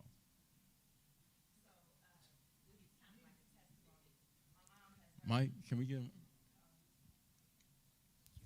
My mom has heard me sing my whole life, and no. Wait. Enough said, right? I have witnesses where my mom downgraded me all my life. Like every time, so I was in church and I stood up with the choir and I would sing. Every time it was my turn to sing, like solo or something, she'll get up and walk away. Every time it's time to sing, she's gone. So throughout the years, so recently she told my daughter, your mom could not sing a lick growing older. She said she could not sing. I don't understand it. All of a sudden she get into this Hebrew like Israel stuff. And she said all of a sudden she can sing. I'm like, thank the Father. That's a testimony. I must be in the right place somewhere. But I love singing. I really do. Praises. I just don't want y'all to think I'm gonna be up there sounding like Sister Cece. See what I mean? That's what I'm talking about. Or Whitney Houston. No. You know, I'm just saying. Don't. Listen. What you say? Right. All right. So I'm not against it. I just don't look at me like, well, I can't tell y'all what to do, but the Father, he can use me. He can use me. The mic is What?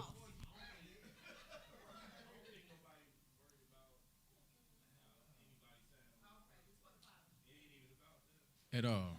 At all. And I mean, y'all got one of the best musicians to walk the face of the earth.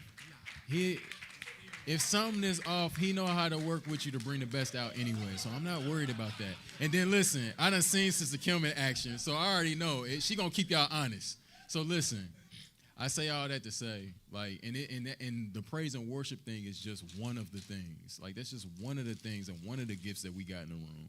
You know what I mean? What I can say is, like I said, when one part of the body is suffering, we all suffering. You know what I mean? Like, it.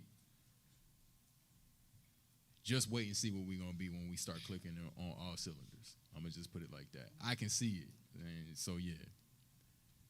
Sister Jessica. Okay, speaking of spirits being on you when you at the most vulnerable, at the lowest, weakest point in your life, I've experienced that, and I'm not afraid to admit my wrong. And I did ask for forgiveness, and I did apologize for it. But the person who I was dealing with is like want to just keep poking, and he see me changing. He see me not doing the things I used to do. He don't like it. I even invited him tonight. I was like, I'm going to church. I'm going to assembly. You want to come? I'm excited. Oh, no, I'm cool. I don't want to go. I said, but you just told me in a conversation that you wanted to be closer with the Most High. You wanted to bring that into the situation that we're trying to work towards. So why not go? I don't want to go. I'm cool. I'm like, all right. So I still proceed to get the kids ready. Got myself ready, and I still came. And the whole time while I'm sitting here, in this building just texting me crazy stuff. Oh, you this, you that, you this. And I'm like, okay, thank you, thank you, thank you. And I had to refrain from that mindset that I had earlier this week to be this person right now, because earlier this week, he got it. He got what he was looking for. And I wasn't proud of it, because I said the mean and nastiest things I ever could say. And I wanted him to feel like dirt on the ground. But that wasn't the right way of doing that thing. So I did apologize to him for that, and I asked for forgiveness for it, because I did say some really mean things and personal things that he told me, and I turned it and used it against him. And that spirit allowed me, the spirit was like, okay, you already going through this, you're going through that, and now he got to get it. You going to show him who he messed with. And I wasn't proud of that moment, so that's why I said that's true. Spirits can come on you when you, and they really come on me now, because I'm doing the right thing and trying to do the right thing. So this is hard. It's really hard right now. So just keep me and my family in your prayers, because it's so hard, for real. Absolutely. Like, it's just like it was in Matthew chapter 4. Like, he's going to look for an opportune time. So he's going to catch you at your lowest point. Like, that's that opportune time. Let me slide in here and shake some things up. Like, so yeah, but keep pressing towards the mark, sis, and thank you for sharing that. Like I said, like, even things like that, those are the things that mean a lot when we're talking about an assembly and a body. Like, that testimony is going out and it's going to help someone else in what they're going through, right? Like, we all need each other. So, yeah, stay encouraged, family. Yeah, I'm Tomio. Come.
praises. Yes,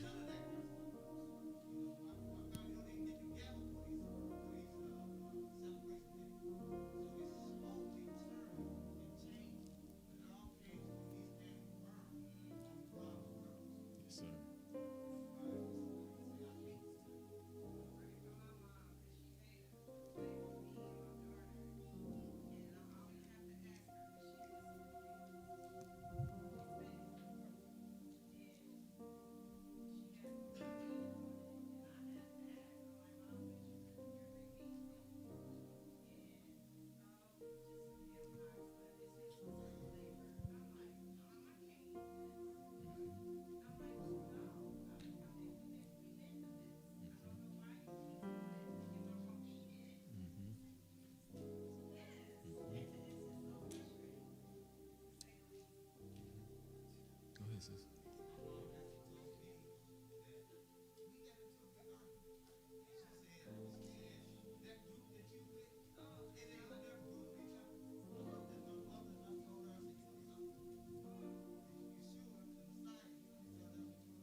SSD. And speaking of the birthday, I'm a December birthday as well. And I've been having people call me and say, do you want something for your birthday or Christmas? And the last time I heard that, I was on FaceTime. The phone was out loud, and I took a deep breath before I could say anything. My baby was like, we don't do Christmas, we do Hanukkah. And then my phone went dead.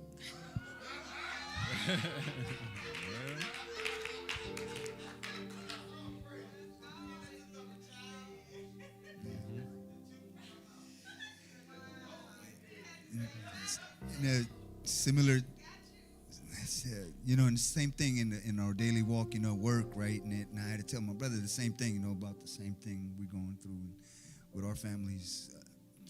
They're gonna have to figure out a way to accommodate to what we believe. We're gonna stand firm on what we believe in the Word. And so even at work, when I'm taking this time off, I'm taking it off for Hanukkah, and I'll be there for your day. I'll be working on Christmas, whatever. And it's like, oh, okay, they're starting to ask questions about what is Hanukkah.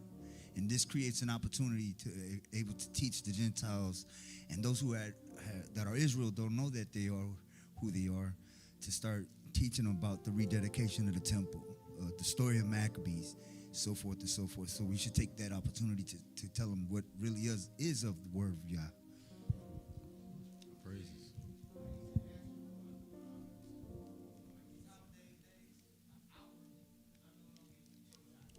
Straight up. Yeah, I ain't got no problem working. Straight up. Yeah, I'll do it. I raise my hand. Hey, I'll work. You know what I mean? I ain't studying about none of this kind of stuff.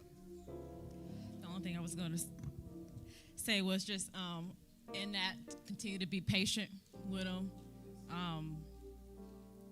Be an example. Be patient how Abihu is patient with us and has been patient with us from the very beginning. So that's all I wanted to say. Straight up. Very important.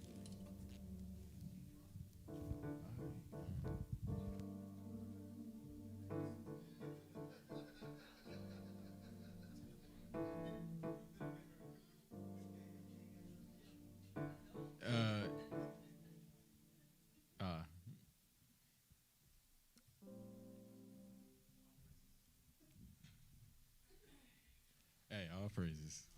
And my stomach is just like growling. But I always try to make sure,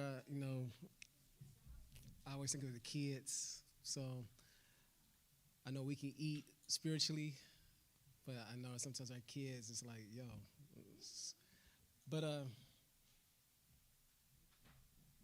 Ak was talking about the worship, and I was thinking about how when the adversity came to this house, the one thing that was attacked was the worship. And unless you know how important it is in this house, that the adversary is like, hey, what they doing over there, if more of Yasharel started listening and, hey, we need to incorporate praise. We need to incorporate worship. And even today, this morning, I had a dream that I was singing. And when I woke up, I was like, and it was so vivid. I came down here early, and I just worshiped. And I was like, you know what? And I felt so in tune. Like, man, once I'm a pops, loved on them, and I'm like, I can't wait to get to this. But the attack, the distraction, talking to my son, and I'm like, hey, where are you at? I mean, this morning we had a deep conversation about keeping Torah, respecting the Shabbat, and it was like an out-of-body experience because I felt like I was just sitting there, and he was and I was just pouring it on him. I didn't know why, and he was just I'm asking him questions. He's giving me answers. And actually, you know what? We off camera, right? I mean,